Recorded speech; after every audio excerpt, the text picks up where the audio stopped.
বিসমিল্লাহির রহমানির রহিম।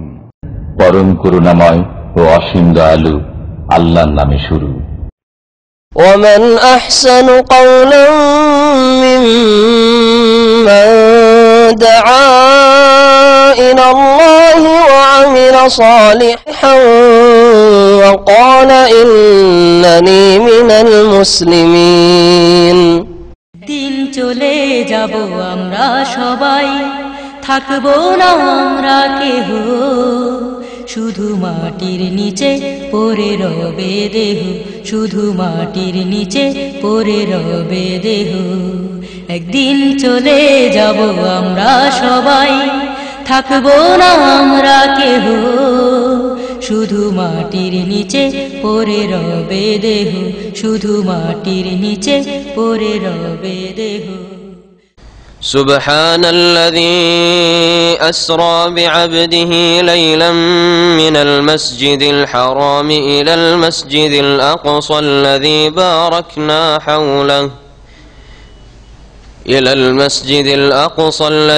باركنا حوله لنريه من آياتنا إنه هو السميع البصير وآتينا موسى الكتاب وجعلناه هدى لبني إسرائيل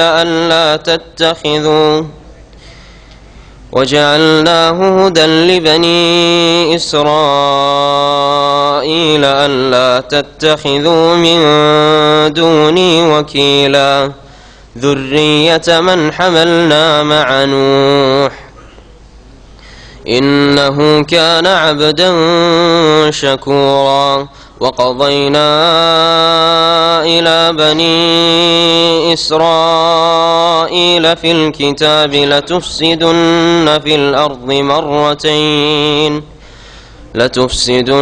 الأرض مرتين ولتعلن علوا كبيرا فإذا جاء وعد أولاهما بعثنا عليكم عبادا لنا أولي بأس شديد فجاسوا خلال الديار وكان وعدا مفعولا ثم رددنا لكم الكرة عليهم وأمددناكم بأموال وبنين وجعلناكم أكثر نفيرا إن أحسنتم أحسنتم لأنفسكم وإن أسأتم فلها فإذا جاء وعد الآخرة ليسوءوا وجوهكم وليدخلوا المسجد كما دخلوه أول مرة وليتبروا ما علوا تتبيرا عسى ربكم أن يرحمكم وإن عدتم عدنا وجعلنا جهنم للكافرين حصيرا. السلام عليكم ورحمة الله وبركاته. إن الحمد لله نحمده ونستعينه ونستغفره ونعوذ بالله من شرور أنفسنا ومن سيئات أعمالنا من يهده الله فلا مضل له ومن يضلله فلا هادي له وأشهد أن لا إله إلا الله وحده لا شريك له وأشهد أن محمدا عبده ورسوله صلى الله تعالى عليه وعلى آله وصحبه وسلم تسليما كثيرا. يا أيها الذين آمنوا اتقوا الله حق تقاته ولا تموتن إلا وأنتم مسلمون. يا أيها الناس اتقوا ربكم الذي خلقكم من نفس واحدة وخلق منها زوجها وبث منهما رجالا كثيرا ونساء واتقوا الله الذي تساءلون به والأرحام إن الله كان عليكم رقيبا. يا أيها الذين آمنوا اتقوا الله وقولوا قولا سديدا يصلح لكم أعمالكم ويغفر لكم ذنوبكم ومن يطع الله ورسوله فقد فاز فوزا عظيما. أما بعد فأعوذ بالله من الشيطان الرجيم. بسم الله الرحمن الرحيم. سبحان الذي أسرى بعبده ليلا من المسجد الحرام إلى المسجد الأقصى الذي باركنا حوله لنريه من آياتنا إنه هو السميع البصير. সম্মানিত ভাতৃমণ্ডলী, আল্লাহ পাক রব্বুল আলমিনের যাবতীয় প্রশংসা যে আল্লাহ পাক রব্বুল আলমিন তার বহু নিদর্শন আসমান জমিনে রেখেছেন। তার মধ্যে আল্লাহ পাক রব্বুল আলামিন সবচেয়ে বেশি নিদর্শন প্রিয় নবী মুহাম্মদ রাসূলুল্লাহ সাল্লাল্লাহু আলাইহি সাল্লামকে দেখিয়েছেন। সালাত এবং সালাম নাজিল হোক প্রিয় নবী মুহাম্মদ সাল্লাল্লাহু আলাইহি সাল্লামের উপর, যাকে আল্লাহ পাক রব্বুল আলামিন মক্কাতুল মুকাররমা থেকে বাইতুল মুকাদ্দাস রাতারাতি নিয়ে গেছেন, আর সেখান থেকে আবার নিয়ে গেছেন আল্লাহ পাক রব্বুল তাকে 7 আসমানের উপরে মেরাজে। আল্লাহ পাক এইভাবে প্রিয় নবী মুহাম্মদ সাল্লাল্লাহু আলাইহি সাল্লামকে সম্মানিত করেছেন। আল্লাহ পাক এই মেরাজের মাধ্যমে, ইসরার ঘটনার মাধ্যমে প্রিয় নবী সাল্লাল্লাহু আলাইহি সাল্লামকে সান্ত্বনা দান করেছেন। যে অশান্তি তিনি কওমের তরফ থেকে, জাতির পক্ষ থেকে ভোগ করছিলেন, আল্লাহ পাক তাকে তার থেকে মুক্ত করার জন্য গায়েব অদৃশ্যের বহু কিছু আল্লাহ পাক তাকে দেখিয়েছেন। আমাদের তাফসীর হবে আজকে সূরাতুল ইসরা বা সূরা বনী ইসরাইল থেকে। সূরাতুল ইসরার অপর নাম, যেটি আমাদের দেশে প্রসিদ্ধ নাম, তা হচ্ছে বনী ইসরাইল। এই সূরার নাম যেমন সূরাতুল ইসরা, এই নামটি নেওয়া হয়েছে আল্লাহ পাকের বাণী, যে প্রথম আয়াতে রয়েছে সুবহানাল্লাযী আসরা। এই আসরা থেকে, আসরা ফেলে মাদি আর ওর মাসদার হচ্ছে ইসরা। ইসরা মানে নৈশ ভ্রমণ, রাত্রে সফর করা। আর বনী ইসরাইল এই সূরার নাম, এটাও না হয়েছে এই সূরার একটি আয়াত থেকে, যা এর পরে আসছে। আল্লাহ পাক রব্বুল আলামিন এতে ইরশাদ করেছেন ওয়াকাযাইনা ইলা বনী ইসরাইলা ফিল কিতাব। বনী ইসরাইলের কথা আল্লাহ পাক রব্বুল আলামিন উল্লেখ করেছেন, অর্থাৎ মূসা আলাইহিস সালামের জাতি। ইহুদদের কথা আল্লাহ পাক উল্লেখ করেছেন যে তাদের বদ আচরণের কারণে, তাদের পাপের কারণে, তাদের বিরুদ্ধাচরণের কারণে, তাদের আম্বিয়া রাসূলদের সাথে বেয়াদবি এবং তাদেরকে হত্যা করার কারণে আল্লাহ পাক তাদের ওপর জালেমদেরকে বিভিন্ন যুগে চাপিয়ে দিয়েছেন। যে জালেমরা তাদের সর্বনাশ করেছে, তাদেরকে ধ্বংস করেছে। এই বিষয়টিও আসছে এই সূরার দুটি আয়াত পরেই। আল্লাহ পাক রব্বুল আলামিন ইরশাদ করেছেন, বরং দ্বিতীয় আয়াতে বলছেন ওয়া আতাইনা মূসাল কিতাব ওয়া জাআলনা হুদাল লিবানি ইসরাইল। এখানে বনী ইসরাইল শব্দটি উল্লেখ হয়েছে। আর তারপরে আল্লাহ পাক রব্বুল আলামিন 4 নম্বর আয়াতে ইরশাদ করেছেন ওয়া কাযাইনা ইলা বনী ইসরাইল। বনী ইসরাইলকে আমি জানিয়ে দিয়েছিলাম। এই যে বনী ইসরাইল সম্পর্কে আল্লাহ পাক যেসব কথা বলতে চেয়েছেন, এই বনী ইসরাইল মানে হচ্ছে ইসরাইলের সন্তানরা। বনী আসলে ছিল বনিন। ইবনুনের জমা বা বহু বচন 2 রকম হয়। একটা হচ্ছে জামা মুকাসসার। জামা মুকাসসার, ইবনুনের জামা মুকাসসার কে বলতে পারেন? কারো জানা আছে গ্রামার? হ্যাঁ, আবনা। আবাউকুম ওয়া আবনাউকুম কোরআনে কারিমে রয়েছে আবাউকুম ওয়া আবনাউকুম। আবুনের জমা হচ্ছে আবা, আর ইবনুনের জমা হচ্ছে বহুবচন হচ্ছে আবনা। এটা হচ্ছে জামা মুকাসসার, যার ওয়াহিদের ওজনে নেই। ইবনুন আলিফের পরে বা হামজার পরে বা নুন আছে, আর আবনাতে আলিফের পরে বা নুন আলিফ হামজা হয়ে গেছে। হ্যাঁ, আর ইবনুন আসলে তো প্রথমটা অতিরিক্ত অক্ষর, আসলে ছিল বনিয়ন, ওর থেকে বনুন। তো যাই হোক, তো বা বনুয়া, তো এর থেকে বনুন বা বনিন। আল মাল আল বানুন, আল্লাহ পাক কোরআনে কারিমে অন্য আয়াতে বলেছেন, বহু বচন শব্দ উল্লেখ করতে গিয়ে আল মাল আল বানুন জিনাতুল হায়াতিদ দুনিয়া। এখানে বানুন, ইবনুনের জামা হচ্ছে বানুন। এটা হচ্ছে জামায়ে সালেম যাকে বলা হয়। তো জামা 2 রকম আরবি গ্রামারে, একটা হচ্ছে জামা মুকাসসার, একটা হচ্ছে জামায়ে সালেম। জামায়ে সালেমে আসল ওজনটা ঠিক থাকে, বা নুন ওয়াও বা ইয়া, ঠিক আছে, বানুন ইবন। তো এখানে বানুন, আর ওইটাই যখন নাসাব অথবা জারের অবস্থায় হবে তখন বানিন হবে, বিল মালি ওয়ান বানিন, বানিন। তো বানিন এই বনী ইসরাইল। ওয়াকাযায়না ইলা, ইলা হারফে জার, সুতরাং আর বানু হচ্ছে না, তখন বনী ইসরাইল ইয়া দিয়ে তখন ওর এরাব হবে বনি ইসরাইল। বনিন ইসরাইল ছিল, আর বনি মুজাফ, বনিন মুজাফ, আর ইসরাইল যেহেতু মুজাফ এলাই, আর মুজাফে যদি তাসনিয়া অথবা জমার নুন আসে তো সেটা হজফ হয়ে যাবে। যখন নুনটা হজফ হয়ে গেল তখন বাঁচলো বনি, বনিনের মধ্যে বাঁচলো বনিন, এইভাবে বনি ইসরাইল হয়েছে। তো বনি ইসরাইল মানে হচ্ছে ইসরাইল আলাইহিস সালামের সন্তানরা বা বংশধর। সন্তান নিজের সন্তানকে বলা হয়, আর সন্তান সন্তানদের সন্তান, আর যত নিচে চলে যাক সবকে সন্তান বলা হয়। যেমন বাপ, বাপ তো একজন হয়, তো আল্লাহ বলছেন আবা হুকুম, তোমাদের বাপেরা, তোমাদের বাপেরা। তো বাপ, দাদা, দাদার ওপরে যত যাবে সবগুলি হচ্ছে বাপ। এমনকি মায়ের ওপরে যত যাবে নানা, নানার বাপ, নানার দাদা, সব এগুলো বাপ আরবি ভাষায় বাপের মধ্যে সামিল। ওই রকমই মায়ের ক্ষেত্রে মা শুধু নিজের মাকে বলা হয় না, মা ও মা, আর দাদিও মা, নানিও মা। এগুলো আমাদের দেশের মানুষরা বুঝে না, না বুঝে না কিন্তু এই জন্য মূর্খ লোকেরা নাতিনদের সাথে ঠাট্টা মজাক করে। মেয়ে এগুলো আপনার ছেলের ছেলে বা আপনার মেয়ের ছেলের মেয়ে বা মেয়ের মেয়ে, ওগুলো হচ্ছে আপনার মেয়ে। মেয়ের সাথে ঠাট্টা রসিকতা করবেন, কিন্তু বড়ই জাহেল সমাজ আমাদের সমাজ, সুবহানাল্লাহ। আমরা ছোটকালে দেখতাম নাতিন এসে বাড়িতে একটু সাবালিকা এসে, এই তুই আমাকে বিয়ে করবি, আউযুবিল্লাহ। কেউ মেয়েকে বলতে পারবেন বেয়াদব? হ্যাঁ, কত জাহেল আমাদের সমাজ।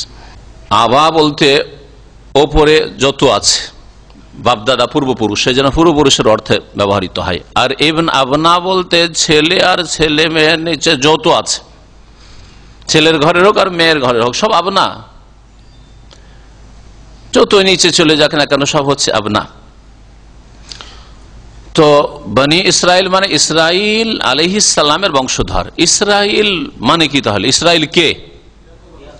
ইয়াকুব আলাইহিস সালামের দ্বিতীয় নাম ছিল ইসরাইল।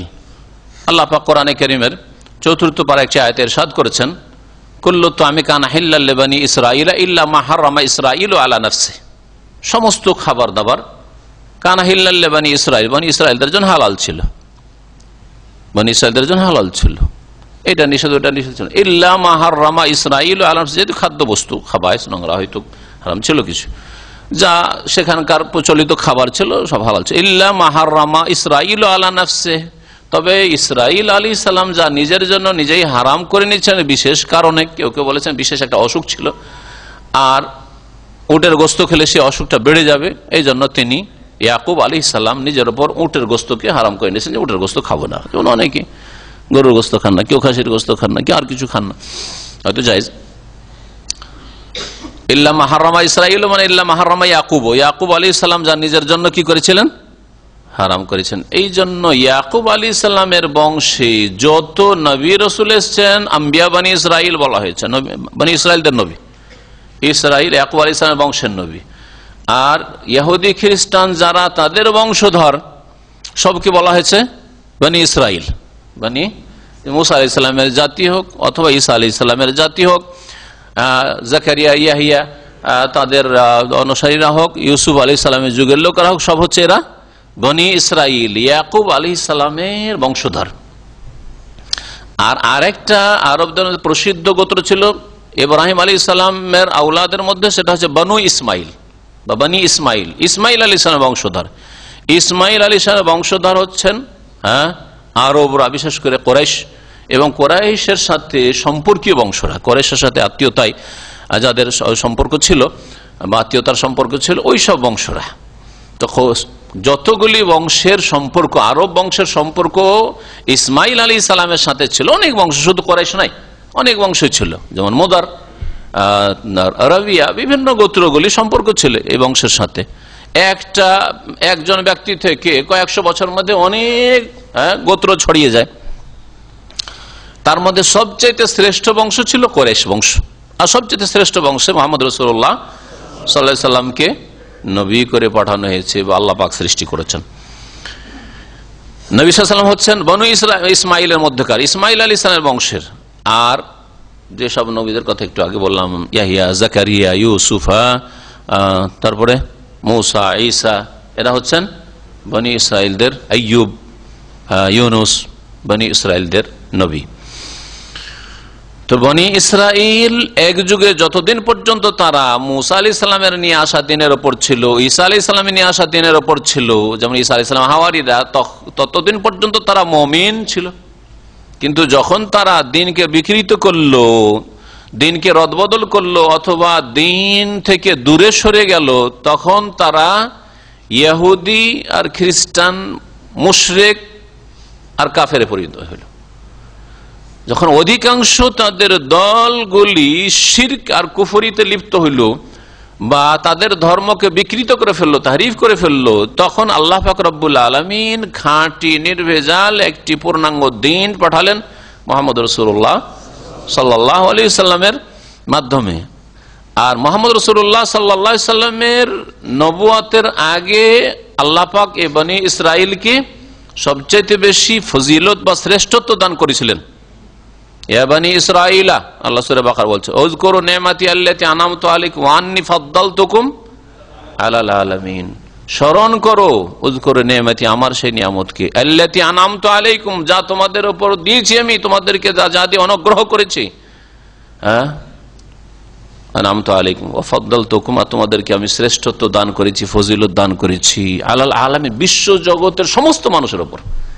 আলাল আলামিন মানে কিয়ামত পর্যন্ত সমস্ত মানুষের উপর না, আলা আলামি জামানিহিম, এই জন্য তাফসীরকার বলেছে সেই যুগের যতদিন পর্যন্ত নবী করিম সাল্লাল্লাহু আলাইহি ওয়াসাল্লাম রাসূল আসে, ততদিন পর্যন্ত যত জাতি পৃথিবীতে হতে পারে সমস্ত জাতির মধ্যে আল্লাহ পাক শ্রেষ্ঠত্ব দান করেছিলেন বনি ইসরাইলদেরকে।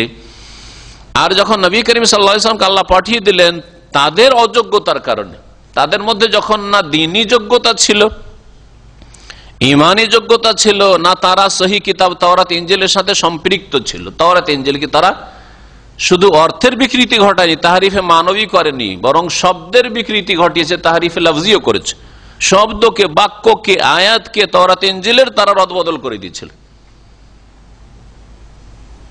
কোরআনে কারীমে এই বিষয়টিকে আল্লাহ পাক একাধিক আয়াতে স্পষ্ট করেছেন। তখন আল্লাহ পাক তাদেরকে অযোগ্য ঘোষণা করে, তাদের অযোগ্যতার ঘোষণা দিয়ে শেষ নবী মুহাম্মদ রাসূলুল্লাহ সাল্লাল্লাহু আলাইহি সাল্লামকে রাসূল করে পাঠালেন। আর তাকে আর তার অনুসারীদেরকে সম্বোধন করে বললেন, কুনতুম খায়রা উম্মাহ উখরিজাত লিন-নাস, তোমরা কি সবচেয়ে শ্রেষ্ঠ উম্মত। এইদিকে আয়াতে কোরআনে কারীমে আছে খায়রা উম্মাহ, কাকে বলা হচ্ছে? নবী করিম সাল্লাল্লাহু আলাইহি সাল্লাম এবং তার সত্যিকার অনুসারীদেরকে, এই শুধু নামধারী মুসলিমদেরকে নয়, এই জাতিক উম্মতে মুসলিমাকে, সত্যি যারা উম্মতে মুসলিমা, তাদেরকে বলছেন কুনতুম খায়রা উম্মাহ। আর আরেক দিকে বনি ইসরাইল সম্পর্কে বলছেন যে তোমাদেরকে ফাদ্দালতুকুম আলাল আলামিন, ফজিলত দিয়েছে। দুটো থেকে দ্বন্দ্ব আছে, সংঘর্ষ আছে। এই সমন্বয়ের জন্য দুটো আয়াতকে যেন বুঝতে পারেন, সেই জন্য আমি এই ব্যাখ্যাটা করলাম যে আল্লাহ পাক যতদিন তাদের মধ্যে যোগ্যতা ছিল বনি ইসরাইলদের মধ্যে, ততদিন তাদেরকে ফজিলত শ্রেষ্ঠত্ব দিয়েছিলেন।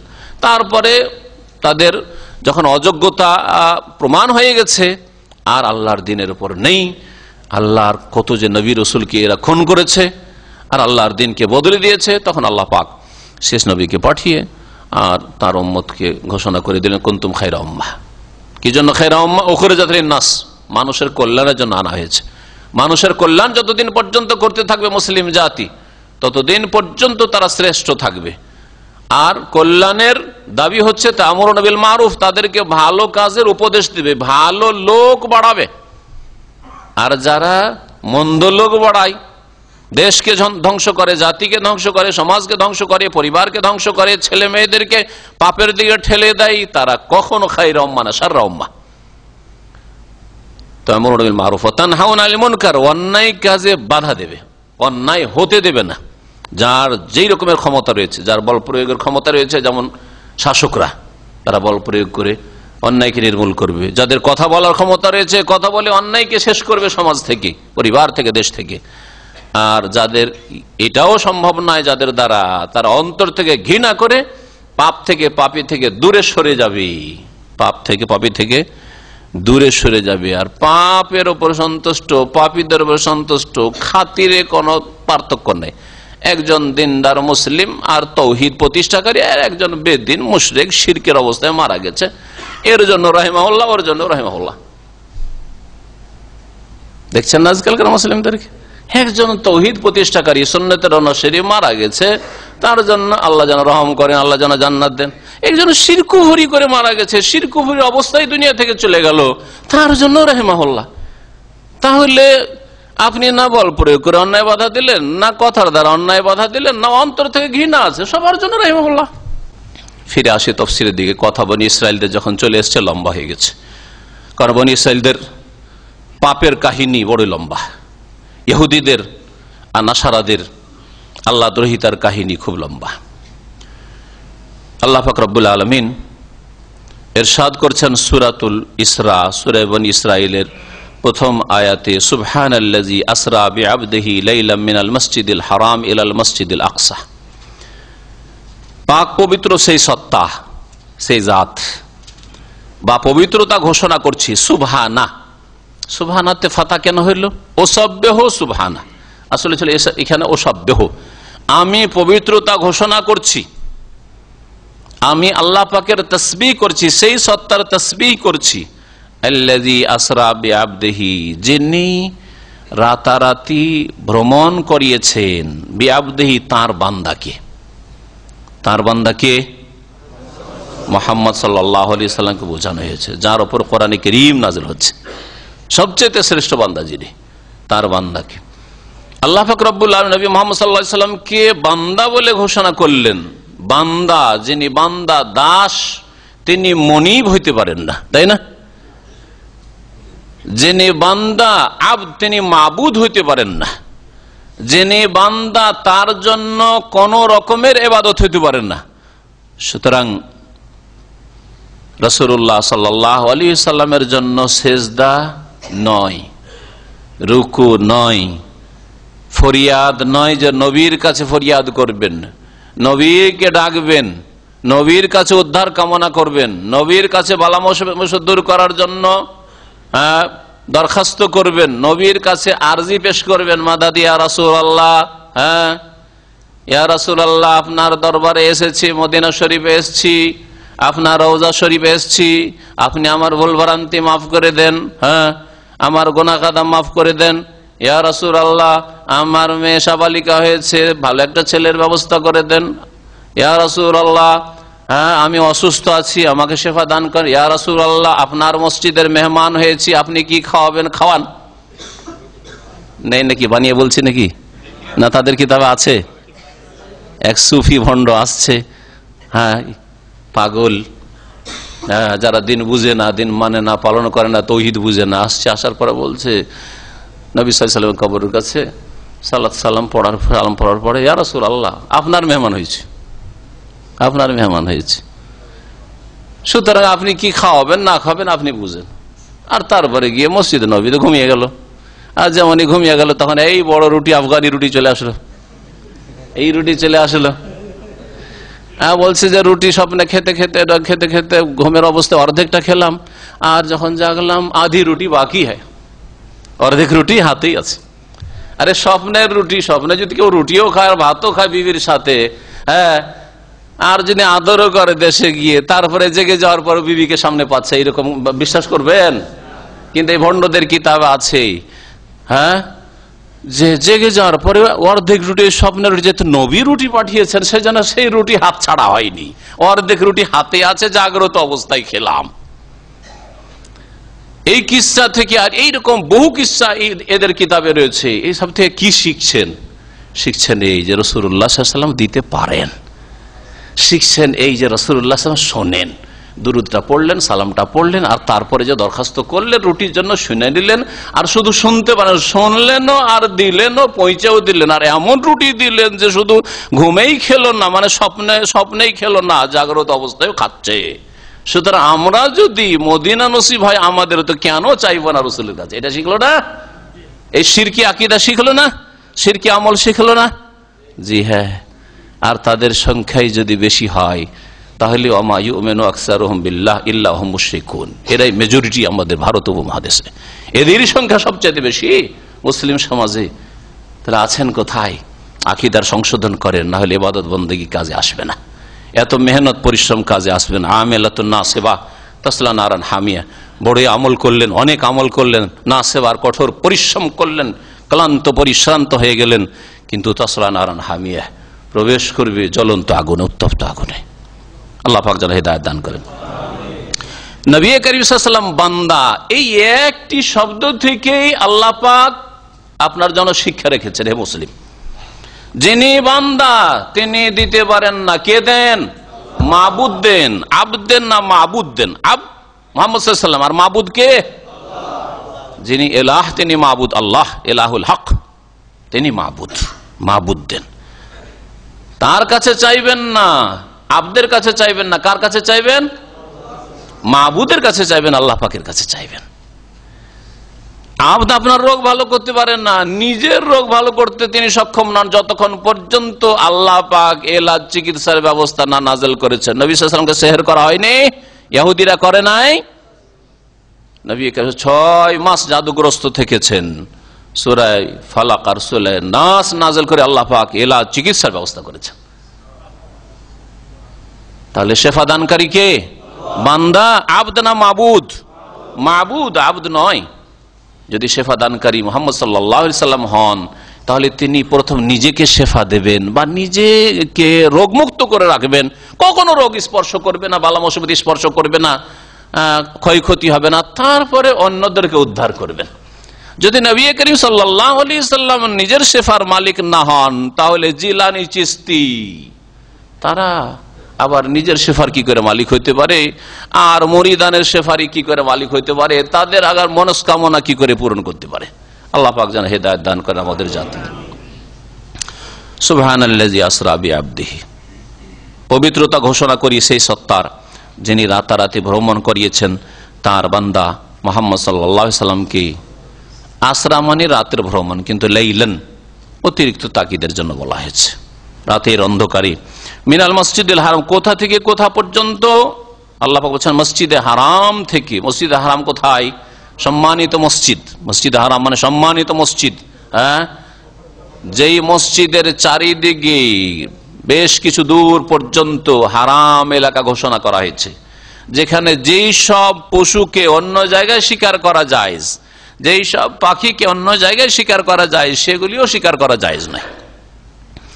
যে সব কাজ অন্য জায়গায় জায়েজ হয়তো, কিন্তু সেখানে জায়েজ নয়। গাছ কাটা অন্য জায়গায় জায়েজ, কিন্তু হারামের এলাকায় হুদুদে হারামে জায়েজ নয়, ঠিক না? হ্যাঁ, হারিয়ে যাওয়া বস্তু, যেই কোনো জায়গায় যদি হারিয়ে যাওয়া বস্তু পান তো উঠিয়ে নেন, কুড়িয়ে নেন, আর নেওয়ার পরে 1 বছর ঘোষণা করেন যেখানে পেয়েছেন, বা যে এলাকায় জনগণ আসা যাওয়া করে সেখানে ঘোষণা করেন 1 বছর, আর তারপরে ফাসানুকা বিহা, তোমার মর্জি। নবী করিম সাল্লাল্লাহু আলাইহি ওয়াসাল্লামের হাদিস কিনা? কিন্তু মক্কাতুল মুকাররমা ওয়ালা ইলতাকাতু লুকতাতুহা ইল্লা লিমুনশিদ, সেখানকার হারিয়ে যাওয়া বস্তু কেউ উঠাতে পারবে না, তবে যে মুনশিদ হবে চিরকাল ঘোষণা করতে পারবে। একটা কারো মোবাইল যদি উঠিয়ে নেন হুদুদে হারাম, মক্কা, মেনা, মুজদালিফা, আর যতদূর পর্যন্ত হারামের এরিয়া রয়েছে কোন জায়গা থেকে, তাহলে চিরকাল আপনাকে ঘোষণা করতে হবে। যদি পারেন তো উঠান, আর না হলে উঠায়েন না। হারাম সম্মানিত এলাকা, এমন সম্মানিত যে যেখানে কাফের মুশরিক আব্দুল মুত্তালিব, কুরাইশ যারা মুশরিক 360টি মূর্তির পূজা কাবার চারিদিকে করছে, তাদের উপর জালেম আবরাহা যখন হামলা করে এসছে, আল্লাহ পাক এই কথা বলেননি যে তোরাও মুশরিক, এরাও কাফের, এরাও মুশরিক, যা মুশরিককে পিছে দিক। হ্যাঁ, আল্লাহ পাক এই মক্কাতুল মুকাররমার খাতিরে আর মসজিদে হারামের সম্মানার্থে, হুরমতের জন্য আল্লাহ পাক কাফের মুশরিক কেউ নাজাত দিয়েছেন আবরাহা থেকে, আর আবরাহার হস্তি বাহিনীকে ধ্বংস করেছেন। এইভাবে আল্লাহ পাক সম্মানিত করেছেন মসজিদে হারাম এবং মক্কাতুল মুকাররমাকে। আর সেখানে এসে কেউ যদি নামাজ না পড়ে, চাকরি করতে এসে সেখানে এসে কেউ যদি পাপ করে, ফিল্ম দেখে, সেখানে গিয়ে যদি কেউ বিড়ি সিগারেট পান করে, হজে আর উমরা গিয়ে বিড়ি সিগারেট পান করে, সেখানে হারামের এরিয়ায় গিয়ে যদি হারাম কাজ করে, দেখেন হালাল কাজ অন্য জায়গায় হালাল কাজ, তারপরে ওখানে হারাম হয়ে যাচ্ছে। আর বিড়ি সিগারেট পান করা বাইরেও হারাম, সারা পৃথিবীর যে কোনো জায়গায় হারাম, গুনার জায়গায় তো হারাম, নেকির জায়গায় তো হারাম। সেটা কি করে বেয়াদব মুসলিম করতে পারে? আদব কায়দা আছে সব মুসলিমদের? আল্লাহ পাকের মুবারক জায়গার ইহতিরাম, সম্মান, শ্রদ্ধা আছে অন্তরে, না অজ্ঞতার সাথে এগুলি করছে? আল্লাহ পাক এদের অবস্থা ভালো জানেন। আল্লাহ পাক যেন হেদায়েত দান করে এদেরকে। এইরকম বহু পাপ, বিশেষ করে যারা দীর্ঘ সময় ধরে মক্কায় থাকে তাদের যে শ্রদ্ধা সম্মান যে মক্কাতুল মুকাররমার আর হুদুদে হারামের এলাকার অধিকাংশ লোকের অন্তরে কমে যায়, যার ফলে যেমন পাপ দেশে করেছিল মক্কায় এসে পাপ করা শুরু করলো, যেমন অন্যায় কাজে জড়িয়েছিল আবার এখানে অন্যায় কাজ শুরু করলো, যেমন চুরি করে বাইরে তেমন ওই মক্কায় গিয়ে এমন কি হাজের আসওয়াদের পাশে তওয়াফ করতে করতেও পকেট মারি। এলাল মসজিদুল আকসা, কত দূর পর্যন্ত নিয়ে গেছিলেন? মসজিদে আকসা পর্যন্ত, দূরবর্তী মসজিদ আকসা। আকসা মানে যেটা অনেক দূরের মসজিদ। মদিনাতুর রাসূল সাল্লাল্লাহু আলাইহি সাল্লাম, মক্কা থেকে মদিনা, এই মদিনার তুলনায় বাইতুল মুকাদ্দাসের মসজিদ দূরে, এই জন্য এই মসজিদকে মসজিদে আকসা বলা হয়েছে। মসজিদে আকসা পর্যন্ত নবী মুহাম্মদ সাল্লাল্লাহু আলাইহি সাল্লামকে আল্লাহ পাক রাতারাতি নিয়ে গেলেন। আল্লাযী বারাকানা হাওলাহ, যার আশেপাশে যার চারিপাশে আমি বরকত দান করেছি, কল্যাণ নিহিত রেখেছি। লিনুরিয়াহু মিন আয়াতিনা, এক তো যেখান পর্যন্ত নিয়ে গেছেন সেখানকার অবস্থা আল্লাহ বলে দিলেন যে বরকতময় এলাকা, প্যালেস্টাইন, বাইতুল মুকাদ্দাস এবং তার আশেপাশের এলাকা, এগুলি হচ্ছে বরকতময়। শাম দেশ বরকতের এলাকা, দিন দুনিয়ার সেখানে বরকত রয়েছে, দিনের বরকত সেখানে। অধিকাংশ আম্বিয়া রসুলগণ এসছেন, আম্বিয়াদের যে ইতিহাস পাওয়া যায় অধিকাংশ আম্বিয়া রসুলগণের সম্পর্ক হচ্ছে এই ফিলিস্তিনের সাথে, শাম দেশের সাথে, ইব্রাহিম আলাইহিস সালামের সম্পর্ক। আর যত বনি ইসরাইলের নবী রয়েছেন, হ্যাঁ, এবং বাইতুল মুকাদ্দাস বা ফিলিস্তিনের বা শাম দেশের সাথে সম্পর্ক। আল্লাহ পাক এই এলাকায় বরকত রেখেছেন। কেন আল্লাহ পাক নিয়ে গেলেন এই নৈশ ভ্রমণে? বলছেন লিনুরিয়াহু মিন আয়াতিনা, এই গরজ সম্পর্কে আল্লাহ বলছেন যাতে করে আমি তাকে দেখিয়ে দিই আমার নিদর্শন সমূহ হতে কিছু। আল্লাহ পাকের তাহলে আয়াত, নিদর্শন, সৃষ্টিগত নিদর্শন অনেক রয়েছে, অসংখ্য রয়েছে। রাত দিন, সূর্য চন্দ্র, নক্ষত্র গ্রহ, আর মানুষের সৃষ্টি, ইন্না ফি খালকিস সামাওয়াতি ওয়াল ইখতিলাফিল লাইলি ওয়ান নাহার ওয়াল ফুলকি আল্লাতী তাজরি ফিল বাহর ইলা আখির, বহু নিদর্শন রয়েছে। আমিন আয়াতি কোরআনে কারীম আল্লাহ পাক বহু আয়াতে বর্ণনা করেছেন আল্লাহ পাক এই নিদর্শন, আল্লাহ পাকের এই নিদর্শন, এমনকি স্বামীর জন্য স্ত্রী, স্ত্রীর জন্য স্বামী, আল্লাহ পাক এগুলো নিদর্শন। নিদ্রা আল্লাহ পাকের নিদর্শন, কুদরতের বহিঃপ্রকাশ। এই নিদ্রা যদি না আসে কত অশান্তি হয়ে যায়। 1 ঘন্টা বিলম্ব যদি হয়ে যায়, ঘুম কেন আসে না? পেরেশান হয়ে যাচ্ছেন, ঘুম কেন আসে না? আজকে ব্যতিক্রম কেন? আর একদিন যদি ঘুম না হয় তাহলে কি যে অশান্তি কাজ কর্মে চলাফেরায়। আল্লাহ পাকের বহু নিদর্শন রয়েছে। আল্লাহ পাক রব্বুল আলামিন নবী মুহাম্মদ সাল্লাল্লাহু আলাইহি সাল্লামকে নিয়ে গেলেন মেরাজে বা ইসরায়, যাতে করে তাকে তার নিদর্শন সমূহ থেকে বেশ কিছু নিদর্শন দেখিয়ে দেন। অন্য আয়াতে আল্লাহ পাক বলছেন সূরা নাজমে, আল্লাহ পাক তাকে আয়াতে কুবরা, বড় বড় নিদর্শন দেখিয়েছেন। লাকাদ রা মিন আয়াতি রাব্বিহি আল কুবরা, কই হাফেজরা? লাকাদ রা মিন আয়াতি রাব্বিহিল কুবরা, নবী মুহাম্মদ সাল্লাল্লাহু আলাইহি সাল্লাম দেখেছেন নিঃসন্দেহে মিন আয়াতি রাব্বি, তার রবের, আল কুবরা, বড় বড় নিদর্শন। ছোটখাটো নিদর্শন নয় যে পৃথিবীর কিছু নিদর্শন, গায়েব, অদৃশ্য। নবী করিম সাল্লাল্লাহু আলাইহি সাল্লাম এমন কিছু দেখেছেন যেগুলি আমাদের জন্য গায়েব, তার জন্য আর গায়েব নাই। হ্যাঁ, তার জন্য সেগুলি অদৃশ্য নয়, দৃশ্য হয়ে গেছে। সিদরাতুল মুনতাহা আমার জন্য, আপনার জন্য কি? গায়েব, অদৃশ্য, দেখি নাই, কিন্তু তিনি দেখেছেন। জান্নাত জাহান্নামে বিভিন্ন রকমের নিয়ামত দেখছেন, জান্নাতে বিভিন্ন রকম আযাব দেখছেন, জাহান্নামে দেখেছেন না? দেখেন নাই? মেরাজের সফরে আমার জন্য, আপনার জন্য গায়েব। কবরের জীবন গায়েব, কিন্তু তার জন্য দৃশ্য, শাহাদা, চোখের সামনে হাজির, দেখে সচক্ষে দেখলেন নবী করিম সাল্লাল্লাহু আলাইহি ওয়াসাল্লাম জিবরাইলকে। তারপরে এত অল্প সময়ের মধ্যে রাতে এত লম্বা ভ্রমণ, সুবহানাল্লাহ। একজন মানুষ যদি সাধারণ যে মানুষের সফরের ক্ষমতা রয়েছে, যে দ্রুত বেগে আজকাল চলতে পারে, ধরেন এরোপ্লেনে বা এইরকম কোন দ্রুত বেগে যানবাহনে, তা দিয়েও যদি সফর করতে হাজার হাজার বছর লেগে যাবে। রাতের কয়েক ঘন্টার মধ্যেই তিনি যাচ্ছেন, ফিরে আসছেন, তার মধ্যে কত কি ঘটছে। আম্বিয়া রাসূলগণের ইমামত, তাদের সাথে প্রত্যেকের সাথে কথা, সালাম, দোয়া, আবার ফেরার সময় নামাজ নিয়ে মুসা আলাইহিস সালামের সাথে যেসব বারবার করে আসা আবার ফিরে যাওয়া, এই কমলো 5 কমলো 5 কমলো 5 কমলো বা 10 কমলো, এই কমতে কমতে কমতে 50 থেকে 5-এ আসলো, কত সময় লাগে? 7 আসমান পর্যন্ত। সুবহানাল্লাহ। এগুলি হচ্ছে আল্লাহ পাকের আয়াতে কুবরা। ইন্নাহু হুয়াস সামিউল বাসীর, নিঃসন্দেহে আল্লাহ পাক রব্বুল আলামিন সর্বশ্রোতা, সবকিছু শোনেন, আল বাসীর সর্বদর্শা, সবকিছু দেখেন। এই ছিল প্রথম আয়াতটি, যে আয়াতের সম্পর্ক হচ্ছে ইসরার সাথে। ইসরা মানে কি বললাম? রাতের ভ্রমণ। হ্যাঁ, আল্লাহ পাক এখানে এই ভ্রমণটাকে বললেন কোথা থেকে শুরু হয়েছে, এই যাত্রা কোথা থেকে শুরু হয়েছে? মসজিদে হারাম মানে মক্কাতুল মুকাররমা থেকে শুরু হয়েছে, আর শেষ হয়েছে কোথায়? মসজিদে আকসা পর্যন্ত। তাহলে কোরআনে কারিমে এতটা আছে, বাইতুল মুকাদ্দাস ফিলিস্তিন পর্যন্ত। আর তারপরে সেখান থেকে যে প্রথম আকাশে গেলেন, তারপরে দ্বিতীয়, তৃতীয়, এই চতুর্থ, পঞ্চম, ষষ্ঠ, সপ্তম আকাশে গেলেন, এটা এই আয়াতে উল্লেখ করা হয় নাই। নবী করিম সাল্লাল্লাহু আলাইহি সাল্লামের এই মর্মে অনেকগুলি সহিহ হাদিস রয়েছে। এমন কোন হাদিসের কিতাব হয়তো নেই যাতে আপনি মেরাজের হাদিস পাবেন না। সহিহ বুখারী হোক, সহিহ মুসলিম হোক, মুসনাদ আহমদে হোক, অনেকগুলি হাদিস এসেছে। হাফিজ বিন কাসির রহমতুল্লাহ আলাইহি মুফাসসির অনেকগুলি হাদিস সংকলন করেছেন। একটি হাদিস তার মধ্য থেকে শোনাবো, আর একটি হাদিসের সবগুলি কথা নেই, এই জন্য অতিরিক্ত কিছু কথা অন্যান্য হাদিসে রয়েছে, সেগুলি আমাদের আলোচনার মাধ্যমেই সেগুলি যতটা সম্ভব হবে আমরা শোনাবো। এই সূরা সম্পর্কে লেখকরা যা কিছু বলেছেন, তাফসীরকাররা, দু একটি কথা আপনাদের শোনাই। এই সূরা হচ্ছে মক্কি সূরা, সূরা বনী ইসরাঈল হচ্ছে মক্কি সূরা। এতে আয়াত কতটি রয়েছে? 111টি আয়াত রয়েছে।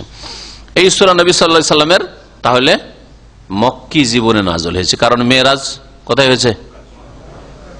যখন মক্কি সূরা, তো আল্লাহ পাক রাতারাতি ভ্রমণ করিয়েছেন এই খবর এতে দেওয়া হচ্ছে মানুষকে, তার মানে মেরাজ কোথায় হয়েছে? মক্কায় হয়েছে, মদিনা হয়নি, তাই না?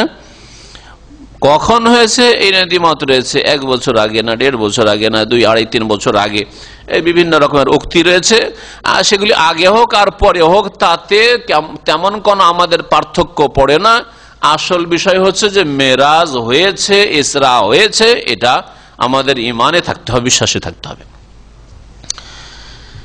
এই সূরা ইসরার ফজিলত সম্পর্কে একটি কথা শুনেন। আব্দুল্লাহ ইবনে মাসউদ রাদিয়াল্লাহু তাআলা আনহু থেকে বর্ণিত, ইমাম বুখারী রাহমাতুল্লাহ আলাইহি এই হাদিসটি উল্লেখ করেছেন, সহিহ বুখারীতে রয়েছে। তিনি বলছেন, কালা ইবনে মাসউদ বলছেন রাদিয়াল্লাহু আনহু, কালা ফি বনি ইসরাঈল ওয়াল কাহফ ওয়া মারইয়াম, এই 3টি সূরা সম্পর্কে, পরপর 3টি সূরা, কিন্তু সূরা বনি ইসরাঈল, আর তারপরে রয়েছে সূরা কাহফ, আর তারপরে আছে সূরা মারইয়াম। এই 3টি সূরা সম্পর্কে বলছে, ইন্নাহুন্না মিনাল ইতাকিল আউয়াল, এই 3টি সূরা হচ্ছে খুব সুন্দর, চমৎকার আর প্রাচীনতম সূরা, পুরনো যুগে নাযিল হওয়া সূরা।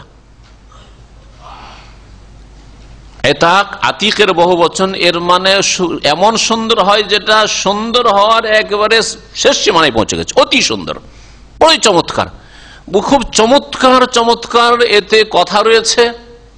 ঘটনাবলী হোক তো চমৎকার ঘটনা রয়েছে, যেন সূরা কাহফে, তারপরে মারিয়ামে কত সুন্দর সুন্দর ঘটনা রয়েছে, আম্বিয়া রাসূলগণের, আসহাবে কাহফের ঘটনা, ইয়াজুজ মাজুজের ইত্যাদি, তারপর মুসা খাজিরের, বনী ইসরাঈল এরকম রয়েছে বিভিন্ন জিনিস। মিনাল ইতাকিল ওয়াল, খুব সুন্দর সুন্দর কথা রয়েছে। আর আল ওয়াল, এগুলি হচ্ছে খুব ইতাক, প্রাচীনকে বলা হয়, প্রাচীনতম সূরা। নবী সাল্লাল্লাহু আলাইহি সাল্লামের প্রথম জীবনে নাযিল হয়েছে, অর্থাৎ মক্কি জীবনে নাযিল হয়েছে। আর কি বলছেন তিনি বলছেন, ওয়াহুন্না মিন তেলাদি, আর এগুলি হচ্ছে আমার পুরাতন যুগের মুখস্থ করা সূরা। আব্দুল্লাহ বিন মাসউদ রাদিয়াল্লাহু আনহু মুহাজির, তিনি মক্কার লোক ছিলেন, তিনি বলছেন আমি খুব পুরাতন যুগে, প্রথম যুগে এই সূরাগুলি মুখস্থ করেছি। আব্দুল্লাহ বিন মাসউদ রাদিয়াল্লাহু তাআলা কোরআন সম্পর্কে গভীর জ্ঞান রাখতেন। যেই কয়েকজন সাহাবায়ে কেরাম কোরআনের হাফেজ এবং মজবুত হাফেজ ছিলেন, কোরআনের তাফসীর সুন্দর বুঝতেন, তাদের একজন হচ্ছেন আব্দুল্লাহ বিন মাসউদ রাদিয়াল্লাহু তাআলা আনহু। ওহুনা মিন তেলাদি মানে মিন মাহফুজাতি আল কাদিমা, আমি প্রাচীন যুগে এগুলি মুখস্থ করেছি, খুব পুরনো যুগে প্রথম দিকে মুখস্থ করেছি। আমাদের কোরআনে কারীম যে মুখস্থ আছে, কতগুলি সূরা এমন মুখস্থ আছে যেগুলি হয়তো 8 বছর, 9 বছর, 10 বছর বয়সে মুখস্থ করেছি। আবার কতক সূরা এমন আছে যেগুলি আপনার 25-30 বছর বয়সে মুখস্থ করেছি, হ্যাঁ, বা তারপরে এরকম আছে। তো ওই কথাই বলছেন ইবনে মাসউদ রাদিয়াল্লাহু আনহু যে ওয়াহুন্না মিন তিলাদি, এগুলি খুব প্রাচীন যুগে, পুরানো যুগে আমি প্রথম যুগে মুখস্থ করেছি। নবী করিম সাল্লাল্লাহু আলাইহি ওয়াসাল্লাম মুসনাদ আহমদে রয়েছে, আয়েশা রাদিয়াল্লাহু তাআলা আনহা থেকে বর্ণিত, তিনি বলছেন যে রাসূলুল্লাহ সাল্লাল্লাহু আলাইহি ওয়াসাল্লাম মাঝে মধ্যে নফল রোজা খুব বেশি রাখতেন। হাত্তা নাকুল, তার কন্টিনিউ রোজা রাখা থেকে বুঝতাম যে মা ইউরিদু আন ইফতির, আর রোজা মনে হয় ছাড়বেন না, সারা বছর রোজাই রাখবেন। ও ইফতির, আর মাঝে মধ্যে আবার রোজা ছেড়ে দিতেন। নফল রোজা ছাড়ছেন বেশ কিছু রাখছেন না, মনে হয়তো যে আর হয়তো নফল রোজা রাখবেন না। তারপরে ওয়াকান ইয়াকরাউ কুল্লা লাইলাতিন বনি ইসরাঈল ওয়া জুমার, আর প্রতিটি রাতে নবী করিম সাল্লাল্লাহু আলাইহি ওয়াসাল্লাম সূরা বনি ইসরাঈল পাঠ করতেন। এই সূরা ইসরা, তাহলে সূরা ইসরার অপর নাম বনি ইসরাঈল, এই হাদিস থেকে বোঝা যায়, তাই না? মা আয়েশার কথা থেকে যে নবী সাল্লাল্লাহু আলাইহি ওয়াসাল্লাম কি করতেন, বনি ইসরাঈল পাঠ করতেন আর সূরা জুমার পাঠ করতেন। তাহলে এই হাদিস মুসনাদ আহমদ প্রমাণ করে যে রাতে যদি কেউ সূরা বনি ইসরাঈল, সূরা ইসরা বা সূরা জুমার পড়ে তো এটা নবী করিম সাল্লাল্লাহু আলাইহি সাল্লামের সুন্নাত। হাদিস যেগুলি রয়েছে মেরাজ সম্পর্কে প্রথম একটি কথা শোনা যে মেরাজটা নবী করিম সাল্লাল্লাহু আলাইহি সাল্লামের রুহানি মেরাজ না সশরীরে মেরাজ। নবী সাল্লাল্লাহু আলাইহি সাল্লামের রূহ, আত্মা আর মোবারক দেহ সহ মেরাজ হয়েছে, সশরীরে গিয়েছেন, নাকি শুধু রূহটা গিয়েছে আর শরীর জমিনেই থেকেছে সশরীরে?